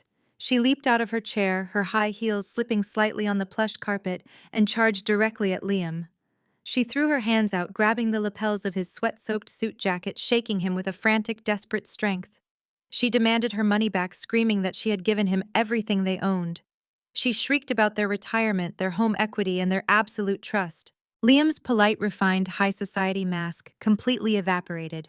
The charming son-in-law persona vanished, replaced entirely by the vicious, bigoted parasite he had always been underneath his tailored clothing. He violently shoved Brenda backward.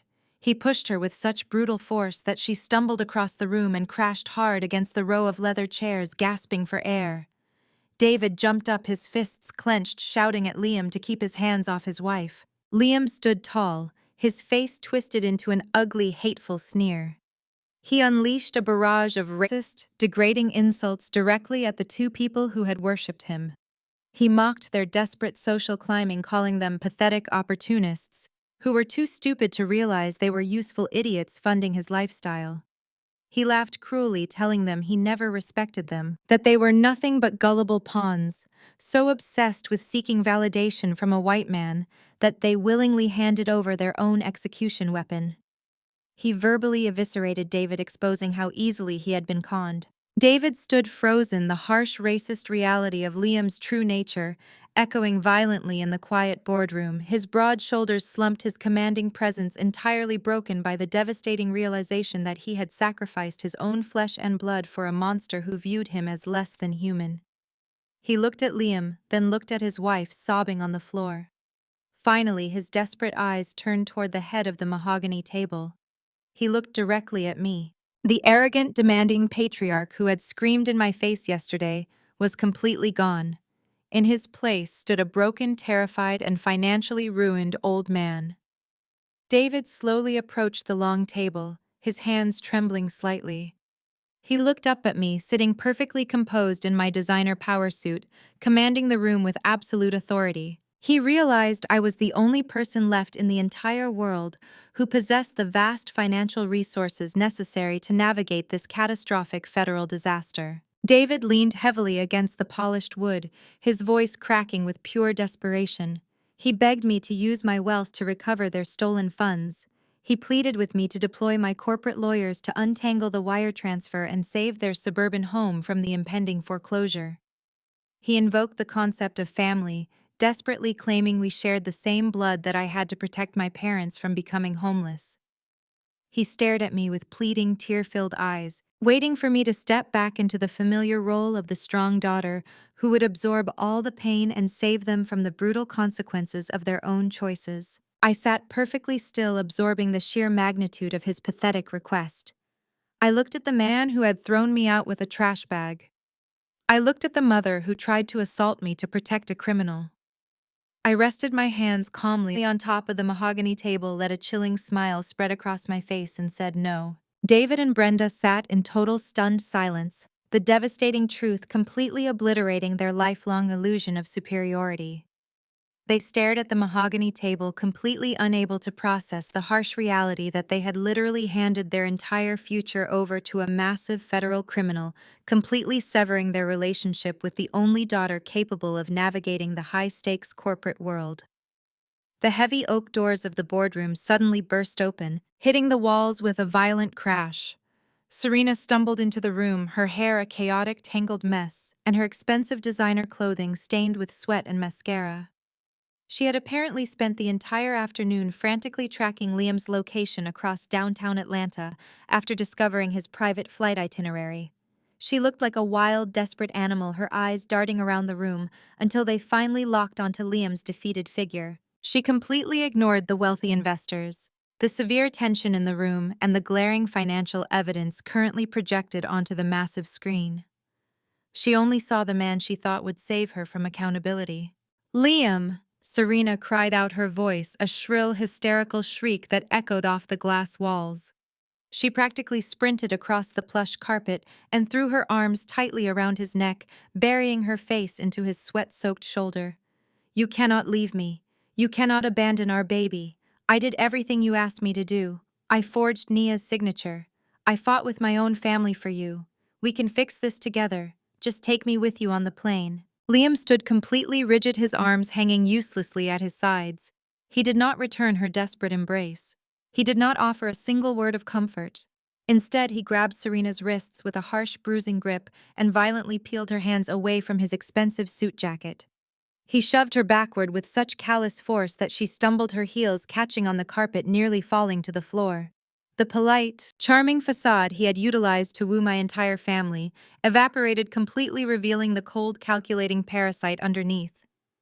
He looked at his pregnant wife with an expression of pure, unadulterated disgust. "Fix this!" Liam spat, his voice dripping with venomous contempt. "There is absolutely nothing left to fix, Serena. I needed capital, and your pathetic social climbing family was entirely too stupid to see past my tailored suits. I never loved you. You were nothing but a convenient, useful piece of collateral to secure the funding I desperately needed. Your parents practically threw their retirement at my feet just to buy proximity to my whiteness. You are an anchor dragging me down, and I am cutting the rope right now. I am leaving, and you are going to deal with the federal investigators entirely on your own." Serena gasped, the sheer cruelty of his words hitting her like a physical blow. She collapsed onto her knees, sobbing uncontrollably, clutching her stomach as the horrifying reality of her situation finally set in. She had sacrificed her dignity, and her future for a man who viewed her as nothing more than a disposable asset. David and Brenda watched in absolute horror, realizing the true nature of the monster they had eagerly welcomed into their home. David finally snapped. The sheer humiliation of being conned, combined with the brutal realization that he had sacrificed his own daughter for a criminal, pushed him to the edge. He stood up from his chair in the back row, his fists trembling with rage. He looked at Liam, then slowly turned his gaze toward me, sitting perfectly composed at the head of the table. He swallowed hard, his pride completely shattered, and approached me with the desperate demeanor of a drowning man. He reached into his jacket pocket and pulled out a crinkled, official-looking document. It was the deed to their suburban mansion. "Nia, please," David begged, his voice cracking with pure desperation. "You have the resources. You bought his debt. You can undo this. We will give you the deed to the house.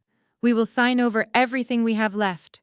Just use your wealth to recover our retirement funds and make these federal charges disappear. We can be a family again. We can start over." I looked at the wrinkled deed resting on the polished mahogany table. I looked at the man who had thrown me out onto the street with a trash bag when I was a teenager. I looked at the mother who had tried to assault me to protect a criminal. I rested my hands calmly on top of the table, leaned forward slightly, and looked directly into David's terrified eyes.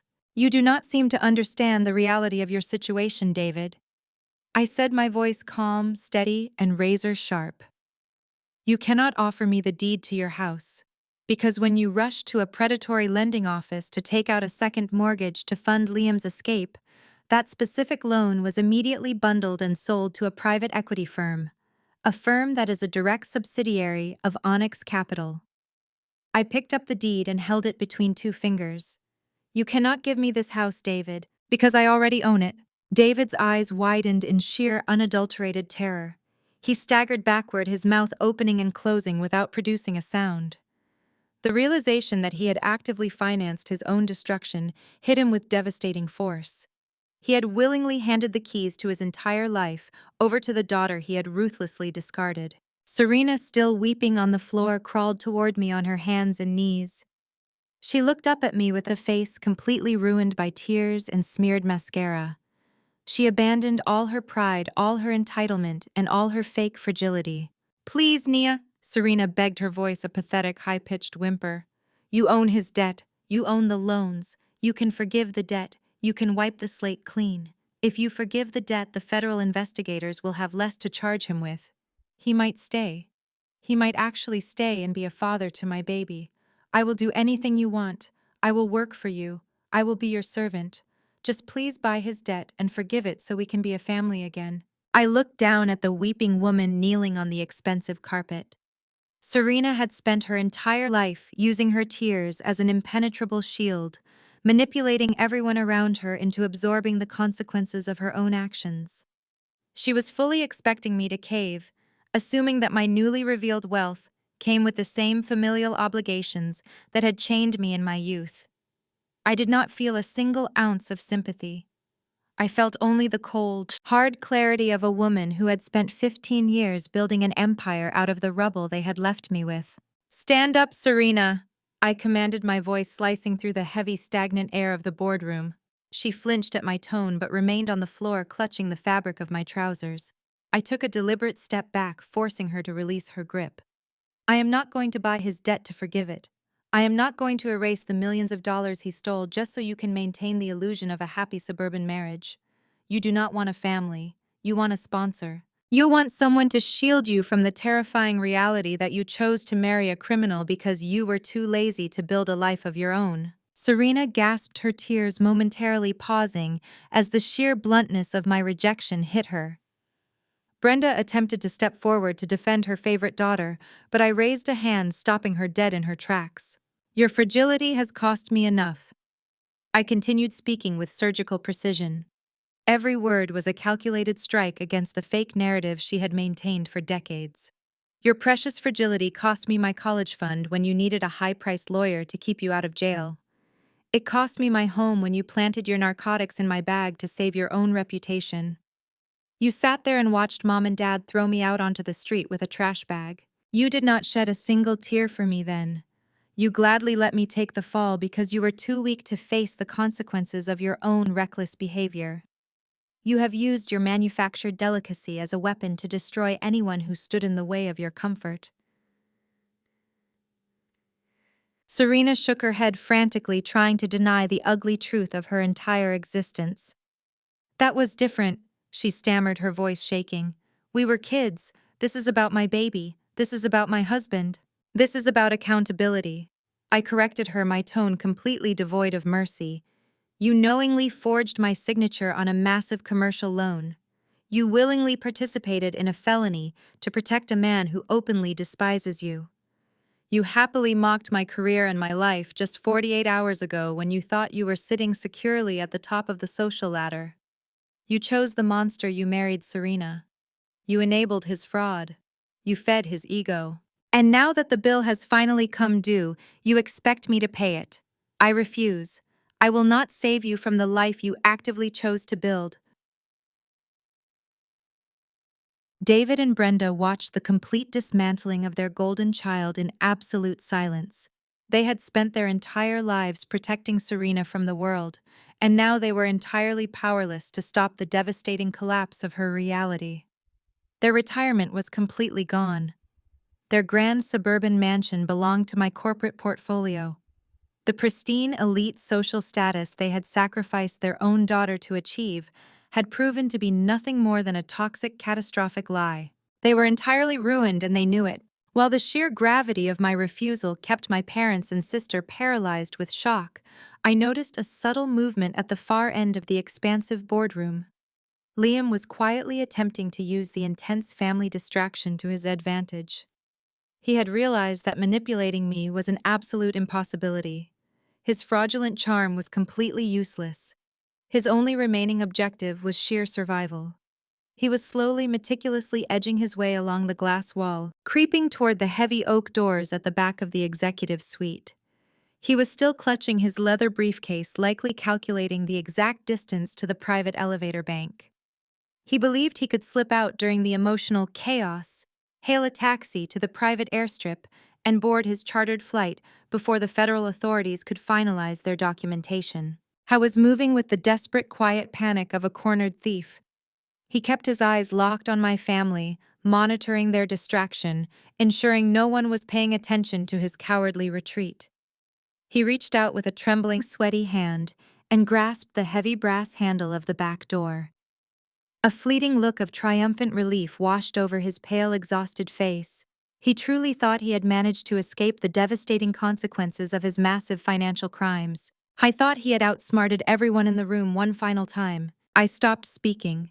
I stood perfectly still at the head of the mahogany table, folding my hands together, and watched him turn the brass handle. I did not shout his name. I did not alert my parents. I simply waited for the inevitable conclusion to his pathetic, fraudulent existence. Liam pushed the heavy oak door open, preparing to sprint down the carpeted corridor toward freedom. He took exactly one step forward before he slammed directly into a solid, unyielding wall of dark fabric. He stumbled backward, dropping his leather briefcase onto the floor with a loud, echoing thud. Standing squarely in the doorway, completely blocking his path to the elevators, were two tall, stern federal agents wearing dark suits and tactical gear. The lead agent reached into the inner pocket of his jacket, pulled out a thick, folded document bearing the official seal of the United States government, and looked directly into Liam's terrified, wide eyes. William Liam Thorne. The lead agent stated, his voice a low, authoritative rumble that seemed to physically pin the desperate man to the floor. You are under arrest for multiple counts of federal wire fraud, embezzlement, and securities fraud. You have the right to remain silent. Anything you say can and will be used against you in a court of law. Liam did not remain silent.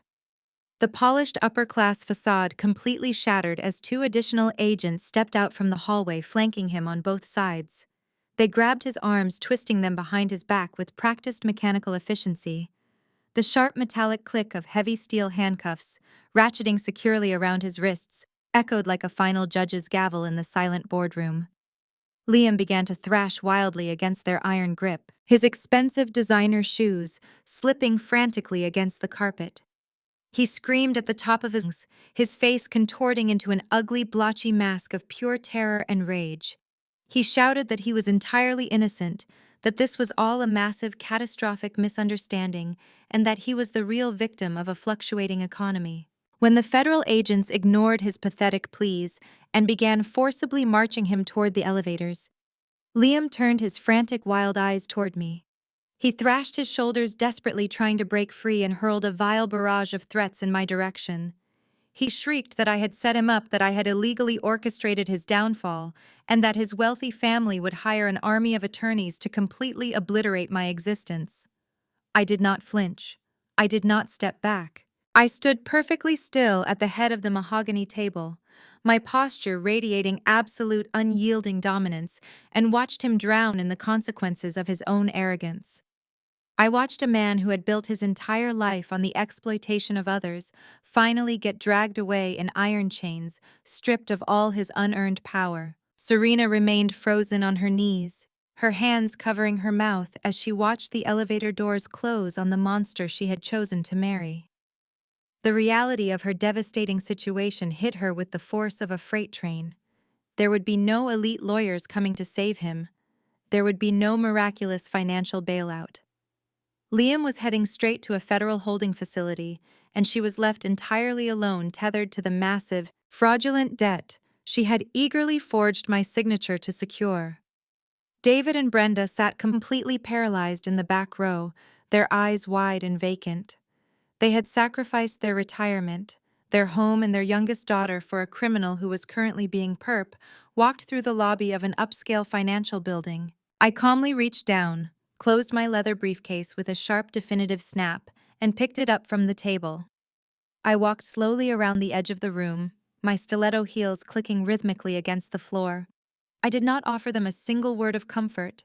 I did not look back as I exited the boardroom, leaving my parents and sister to suffocate in the toxic, collapsing world they had so desperately fought to protect. The legal machinery of Onyx Capital moved with terrifying surgical speed. The moment I returned to my executive office in Chicago, I authorized my corporate attorneys to execute the final phases of my financial retaliation.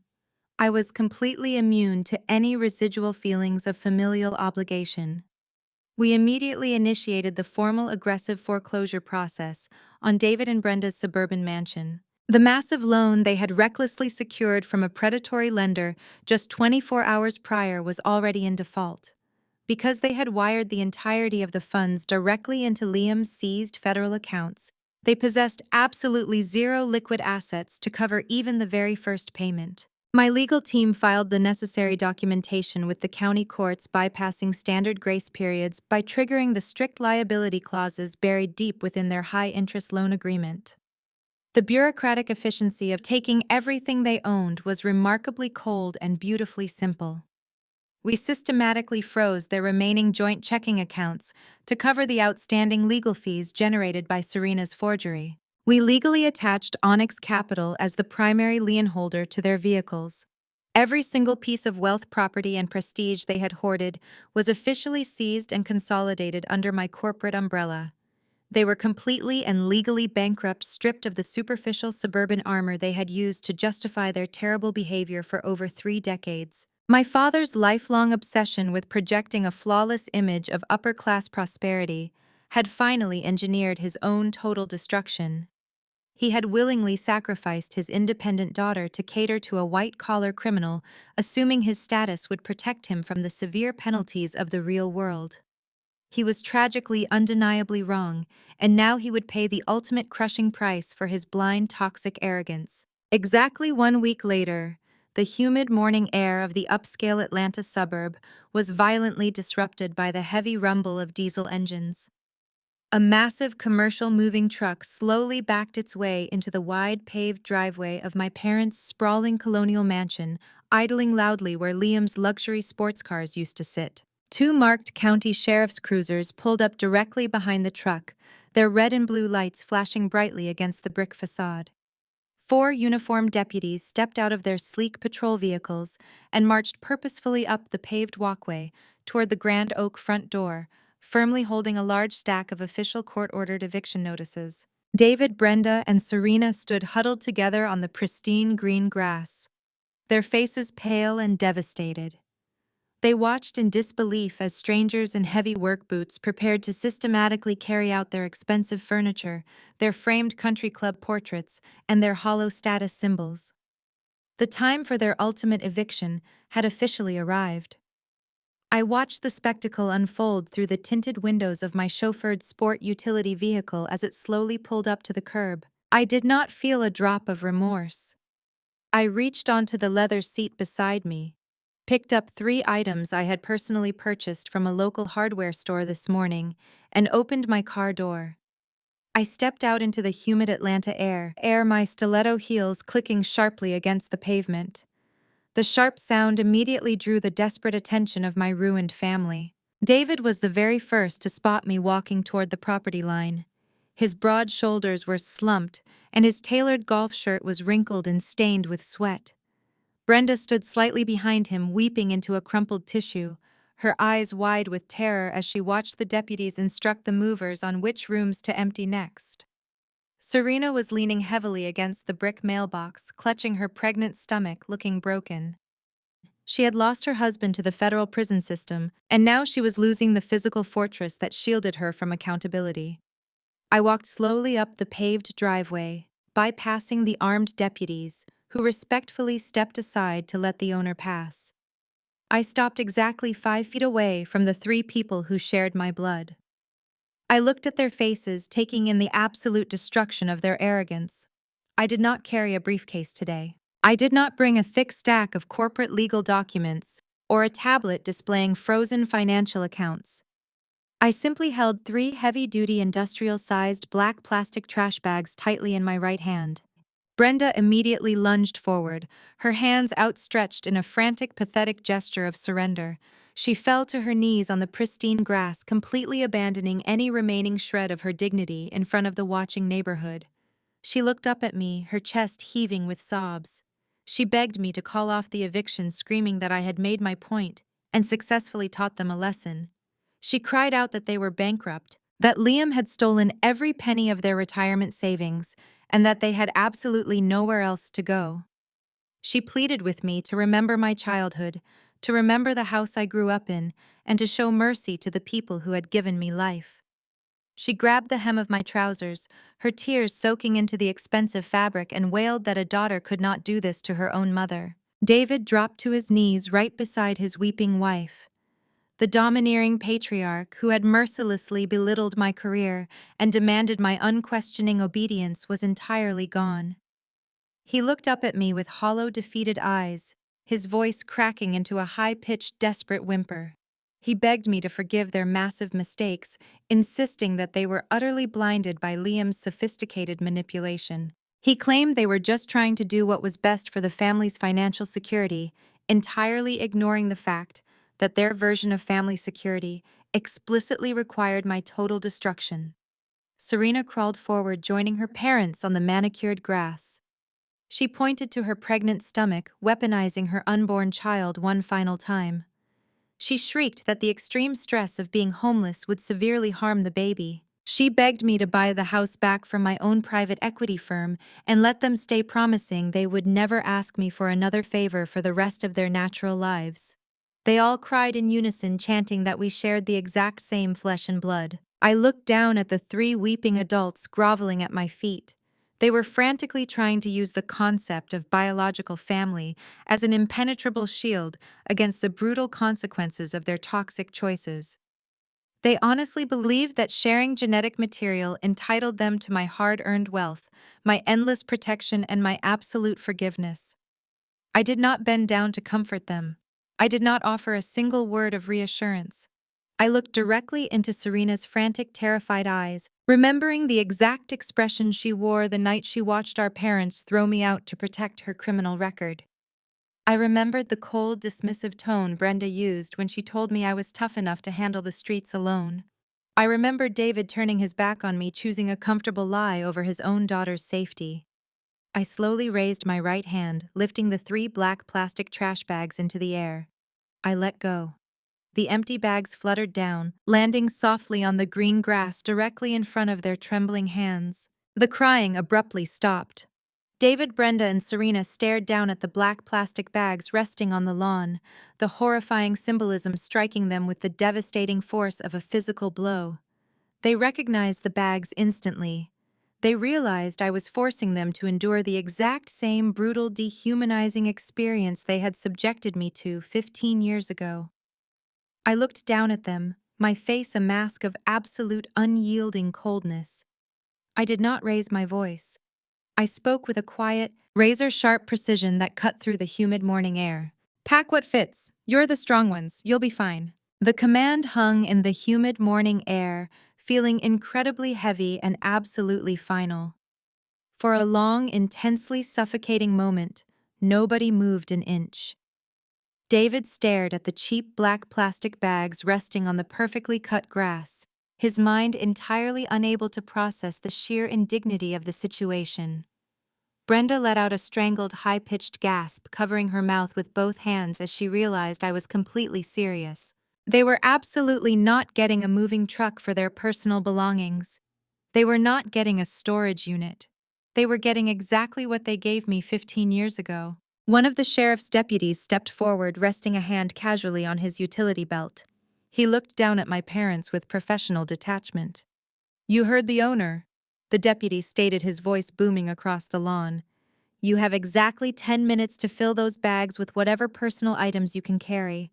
Anything left inside the property after that time will be considered abandoned and seized by the asset management firm. I suggest you start moving right now." The harsh reality of the deputy's command finally shattered their paralysis. David scrambled to his feet, his knees popping, and snatched one of the plastic bags from the ground. Brenda grabbed the second bag, her hands shaking so violently she could barely hold the thin plastic. Serena struggled to stand up, clutching her stomach and sobbing as she picked up the final bag. The 3 of them turned and practically sprinted toward the grand oak front doors, desperate to salvage whatever fragments of their luxurious lives they could physically carry. I remained standing by my sport utility vehicle, watching the absolute chaos unfold through the massive floor-to-ceiling windows of the mansion. The scene inside was a frantic, pathetic blur of pure panic. I watched my mother running wildly through the expansive living room, frantically pulling designer silk blouses and expensive cashmere sweaters from her massive walk-in closet, violently stuffing them into the cheap garbage bag. She was weeping hysterically, trying to cram thousands of dollars worth of haute couture into a bag that was actively tearing at the seams. David was rushing through his study, completely ignoring his practical clothing in a desperate attempt to save his expensive watches, his imported leather loafers, and his custom-tailored golf shirts. They were entirely focused on preserving their hollow status symbols, completely failing to pack anything that would actually help them survive their newly impoverished reality. While they scrambled inside, a quiet, devastating audience began to gather outside. The commotion of the moving trucks, the flashing lights of the patrol cars, and the screaming had drawn the immediate attention of the entire upscale neighborhood. The wealthy doctors, corporate executives, and local politicians who lived in the surrounding mansions stepped out onto their manicured lawns to witness the spectacle. These were the exact same elite socialites David and Brenda had spent decades trying to impress. These were the country club friends they had proudly boasted to about Liam's fabricated financial success. Now those same neighbors stood on the sidewalks whispering to each other, pointing fingers and watching the complete and utter humiliation of the family who thought they were better than everyone else. Brenda's worst nightmare had come to life. Her social destruction was being broadcast live to the only audience she ever truly cared about. Exactly 10 minutes later, the deputies escorted my family back out through the front doors. David, Brenda, and Serena stumbled down the paved walkway, dragging their bulging, overstuffed trash bags behind them. The thin plastic stretched and warped, threatening to burst open and spill their precious designer labels onto the concrete. They looked exhausted, completely defeated, and entirely stripped of their arrogant pride. Serena dragged her heavy bag across the grass, stopping a few feet away from where I stood. Her face was red and blotchy, her hair clinging to her sweaty forehead. She looked at the luxurious vehicle waiting behind me, then looked down at her own ruined designer shoes. She took a deep breath, placing both hands protectively over her pregnant stomach, preparing to deploy the ultimate desperate guilt trip she had been saving for this exact moment. "You cannot actually leave us out here on the street, Nia," Serena pleaded, her voice trembling with intense calculated emotion. "Look at me. Look at my condition. Liam is gone and he took everything. I have absolutely no money, no husband, and no home. You can punish mom and dad, but you cannot punish an innocent child. You cannot let your own niece or nephew be born in a homeless shelter. You have to give me a place to live. You have millions of dollars. You owe this baby a safe home." I looked at her stomach, then looked directly into her frantic, manipulative eyes. "I do not owe you a single thing, Serena. But I am not going to let an innocent child suffer because their mother is a lazy, entitled accomplice to a federal crime." I reached into the inner pocket of my blazer and pulled out a single folded piece of paper. I held it out toward her. Serena eagerly snatched it from my hand, her eyes scanning the document with a sudden burst of desperate hope.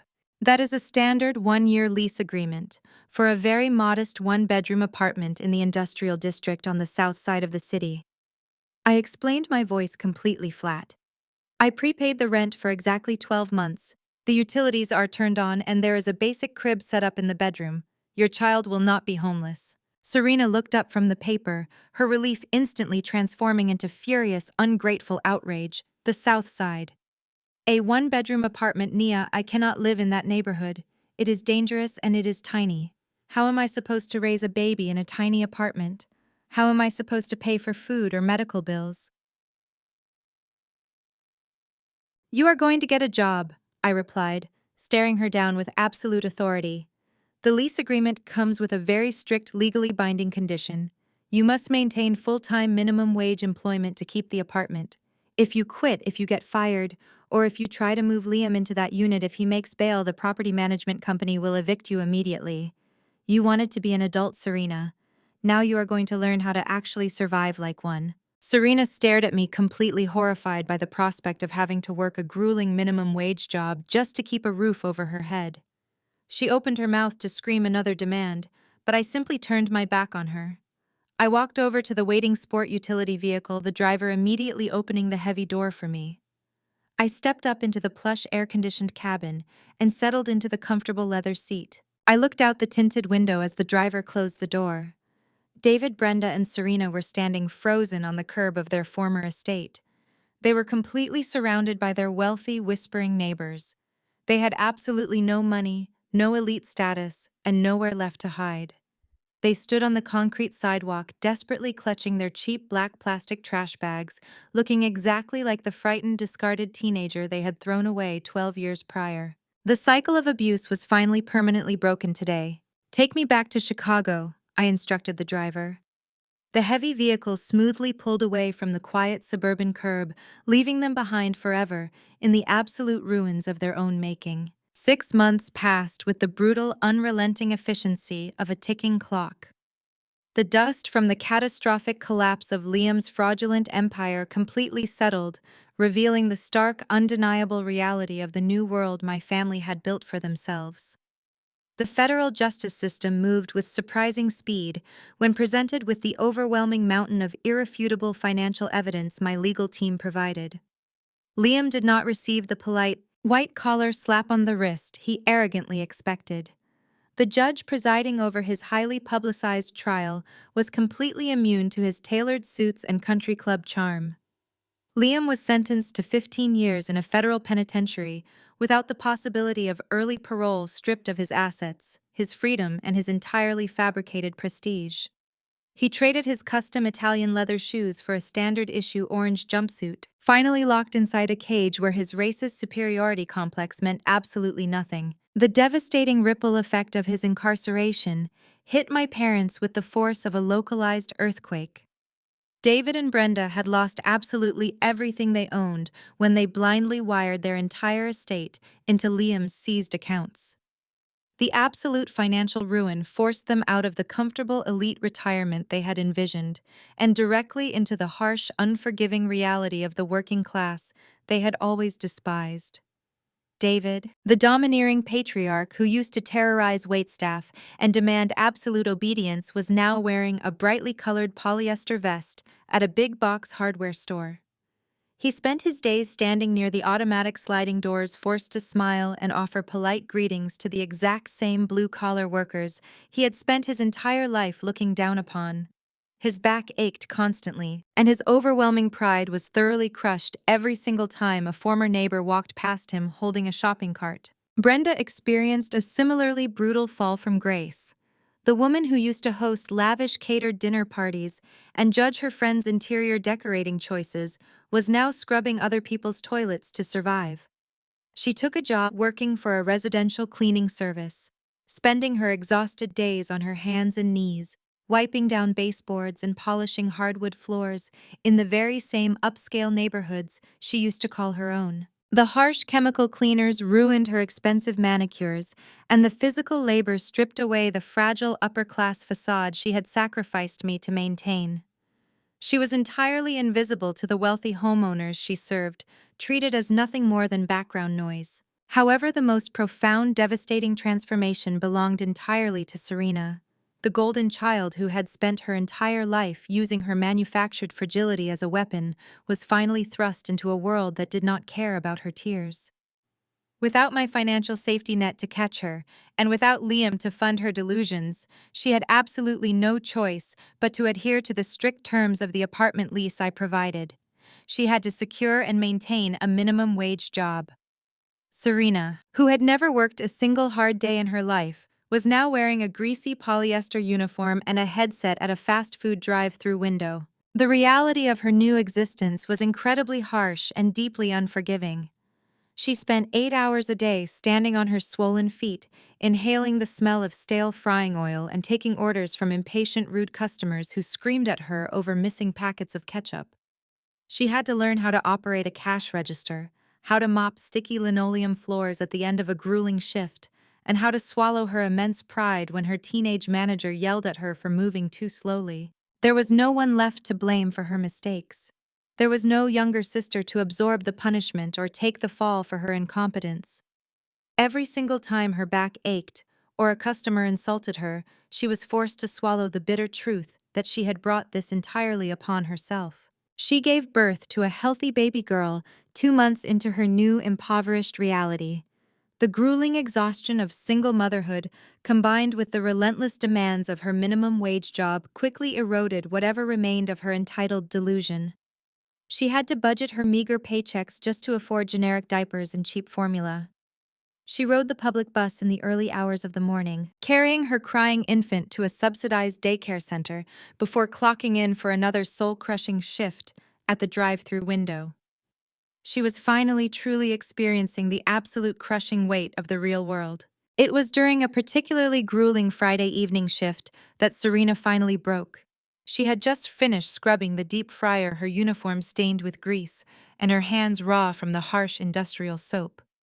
She walked out of the back door of the restaurant, shivering slightly in the cool evening air, and sat down on an overturned milk crate near the overflowing dumpsters. She pulled a cheap prepaid burner phone out of her pocket. She had purchased the device with her carefully saved tips because her expensive smartphone had been disconnected months ago. Her hands trembled violently as she stared at the glowing digital screen. The crushing weight of her massive mistakes finally suffocated her fragile ego. She realized she could not survive this brutal life. She punched in my private cell phone number, a number she had committed to memory long ago. She held the cheap plastic phone to her ear, listening to the steady, hollow ringing. When the automated voicemail greeting finally clicked on, Serena broke down into violent, hysterical sobs. She gripped the phone tightly, crying uncontrollably into the receiver, begging me for a second chance, pleading for my forgiveness, and desperately asking her discarded sister to save her from the horrific ruins of the life she had chosen. She wept that she was entirely wrong about everything, acknowledging that Liam was a monster and our parents were blinded by pure greed. I stood by the floor-to-ceiling windows of my Chicago penthouse, a steaming cup of black coffee resting in my hand. The morning sun reflected off the surface of Lake Michigan, casting a brilliant golden glow across the quiet room.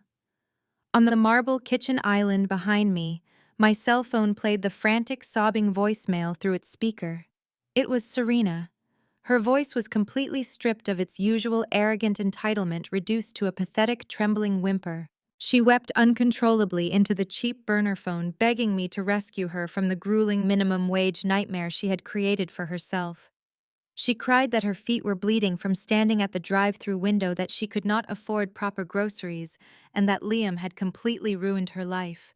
She pleaded for a second chance, promising she would do anything to earn my forgiveness if I would just buy her a small house and pay her living expenses. She actually told me she loved me, wielding the concept of sisterhood like a desperate, blunt weapon. I took a slow, deliberate sip of my dark coffee, feeling absolutely nothing but a profound, unshakable indifference toward her. There was no guilt, no pity, and certainly no obligation. Her tears were nothing more than a manipulative echo of the past, a desperate tactic from a woman who only valued family when she needed a financial sponsor. She was not crying because she felt genuine remorse for forging my signature or trying to send me to federal prison.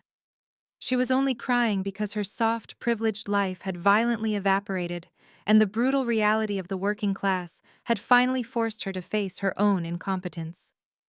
I walked over to the marble island, looking down at the glowing digital screen as the miserable voicemail finally reached its end. I did not hesitate for a single second. I pressed the red icon on the screen, instantly deleting the pathetic recording from my device forever. I swiftly navigated to my contact settings and permanently blocked the new unregistered number. That simple, effortless digital action severed the very last cord tying me to their toxic, parasitic existence. I had given them exactly what they deserved, and I was completely finished entertaining their endless manufactured tragedies. I set the phone face down on the cool stone counter, completely extinguishing the final lingering shadow of my deeply abusive childhood. The heavy oak doors of my private penthouse office swung open. My executive assistant Marcus stepped into the sunlit room, carrying a thick leather-bound portfolio under his arm. He looked impeccably sharp, his professional demeanor a perfect contrast to the hysterical family drama I had just permanently deleted. He walked over to the expansive glass desk, laying the heavy portfolio down with a solid, satisfying thud. The documents inside represented the final stage of an aggressive corporate acquisition.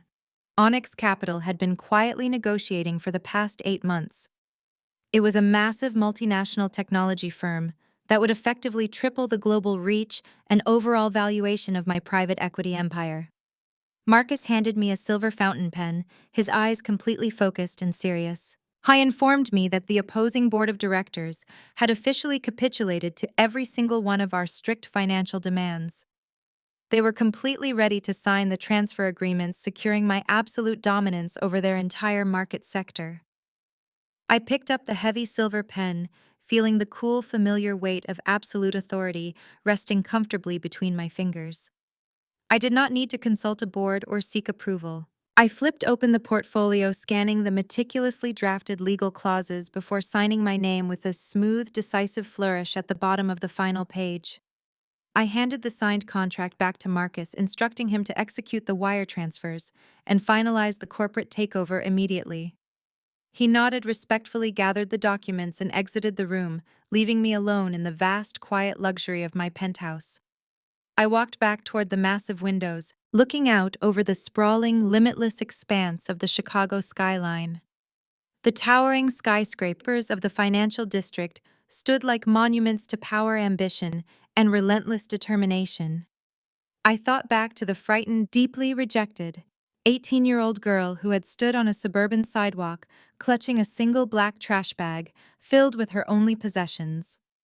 My parents had callously thrown me out into the cold, completely convinced that my independence was a severe punishment. They had arrogantly told me that I was the strong one, assuming I would simply disappear into the margins of society so my fragile, destructive sister could comfortably thrive.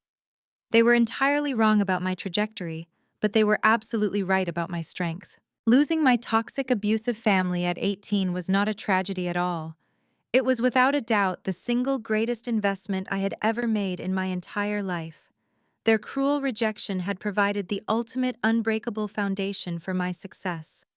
It had brutally stripped away my reliance on external validation and forced me to forge my own invincible armor. Every insult, every betrayal, and every attempt to sabotage my future had only sharpened my predatory instincts and fueled my relentless climb to the absolute top of the corporate food chain. I had taken the trash bag they handed me and ruthlessly transformed it into a billion-dollar financial empire. I looked down at the bustling city streets far below my window, feeling a profound, intoxicating sense of absolute freedom. I was entirely self-made, incredibly wealthy, and completely untouchable. The people who tried to break me were now drowning in the miserable, impoverished reality they had built for themselves while I commanded industries from the sky. The bitter generational curse that haunted my youth was officially and permanently dead. The suffocating cycle of manipulation and abuse was permanently broken today. I took one last sip of my warm coffee, feeling perfectly content and victorious. The profound journey of Nia illustrates a powerful truth about familial expectations and the weaponization of resilience. For years, she was designated as the strong one within her household. This label was not bestowed as a genuine compliment, but rather used as a highly convenient excuse to inflict abuse and demand endless sacrifice. The central lesson to draw from her harrowing experience is that true strength does not require you to be a perpetual shock absorber for the toxic decisions of others. When family members demand unwavering loyalty, but offer only manipulation and betrayal in return, walking away is not an act of cruelty. It is a strictly necessary act of profound self-preservation. Society often conditions individuals to believe that blood ties demand unconditional forgiveness, even when that forgiveness actively enables destructive and criminal behavior. Nia's systematic dismantling of her family's fraudulent empire demonstrates that refusing to be a sacrificial lamb is the ultimate reclaiming of personal power. Her parents and sister expected her to gladly accept the devastating consequences of a white-collar crime she did not commit simply because she was supposedly tough enough to survive the fallout. By actively rejecting that toxic narrative, she broke a deep generational cycle of exploitation. She conclusively proved that you do not owe your peace, your hard-earned assets, or your freedom to people who only value you for the pain you can endure on their behalf. Establishing impenetrable boundaries against manipulative relatives can feel incredibly isolating at the very beginning, but it creates the essential foundation for building genuine independence. When you stop absorbing the collateral damage of people who adamantly refuse to take accountability, you finally clear the space to build a secure life of your own. If you have ever felt forced to carry the crushing weight of your family's mistakes, please share your own story of setting healthy boundaries in the comments below.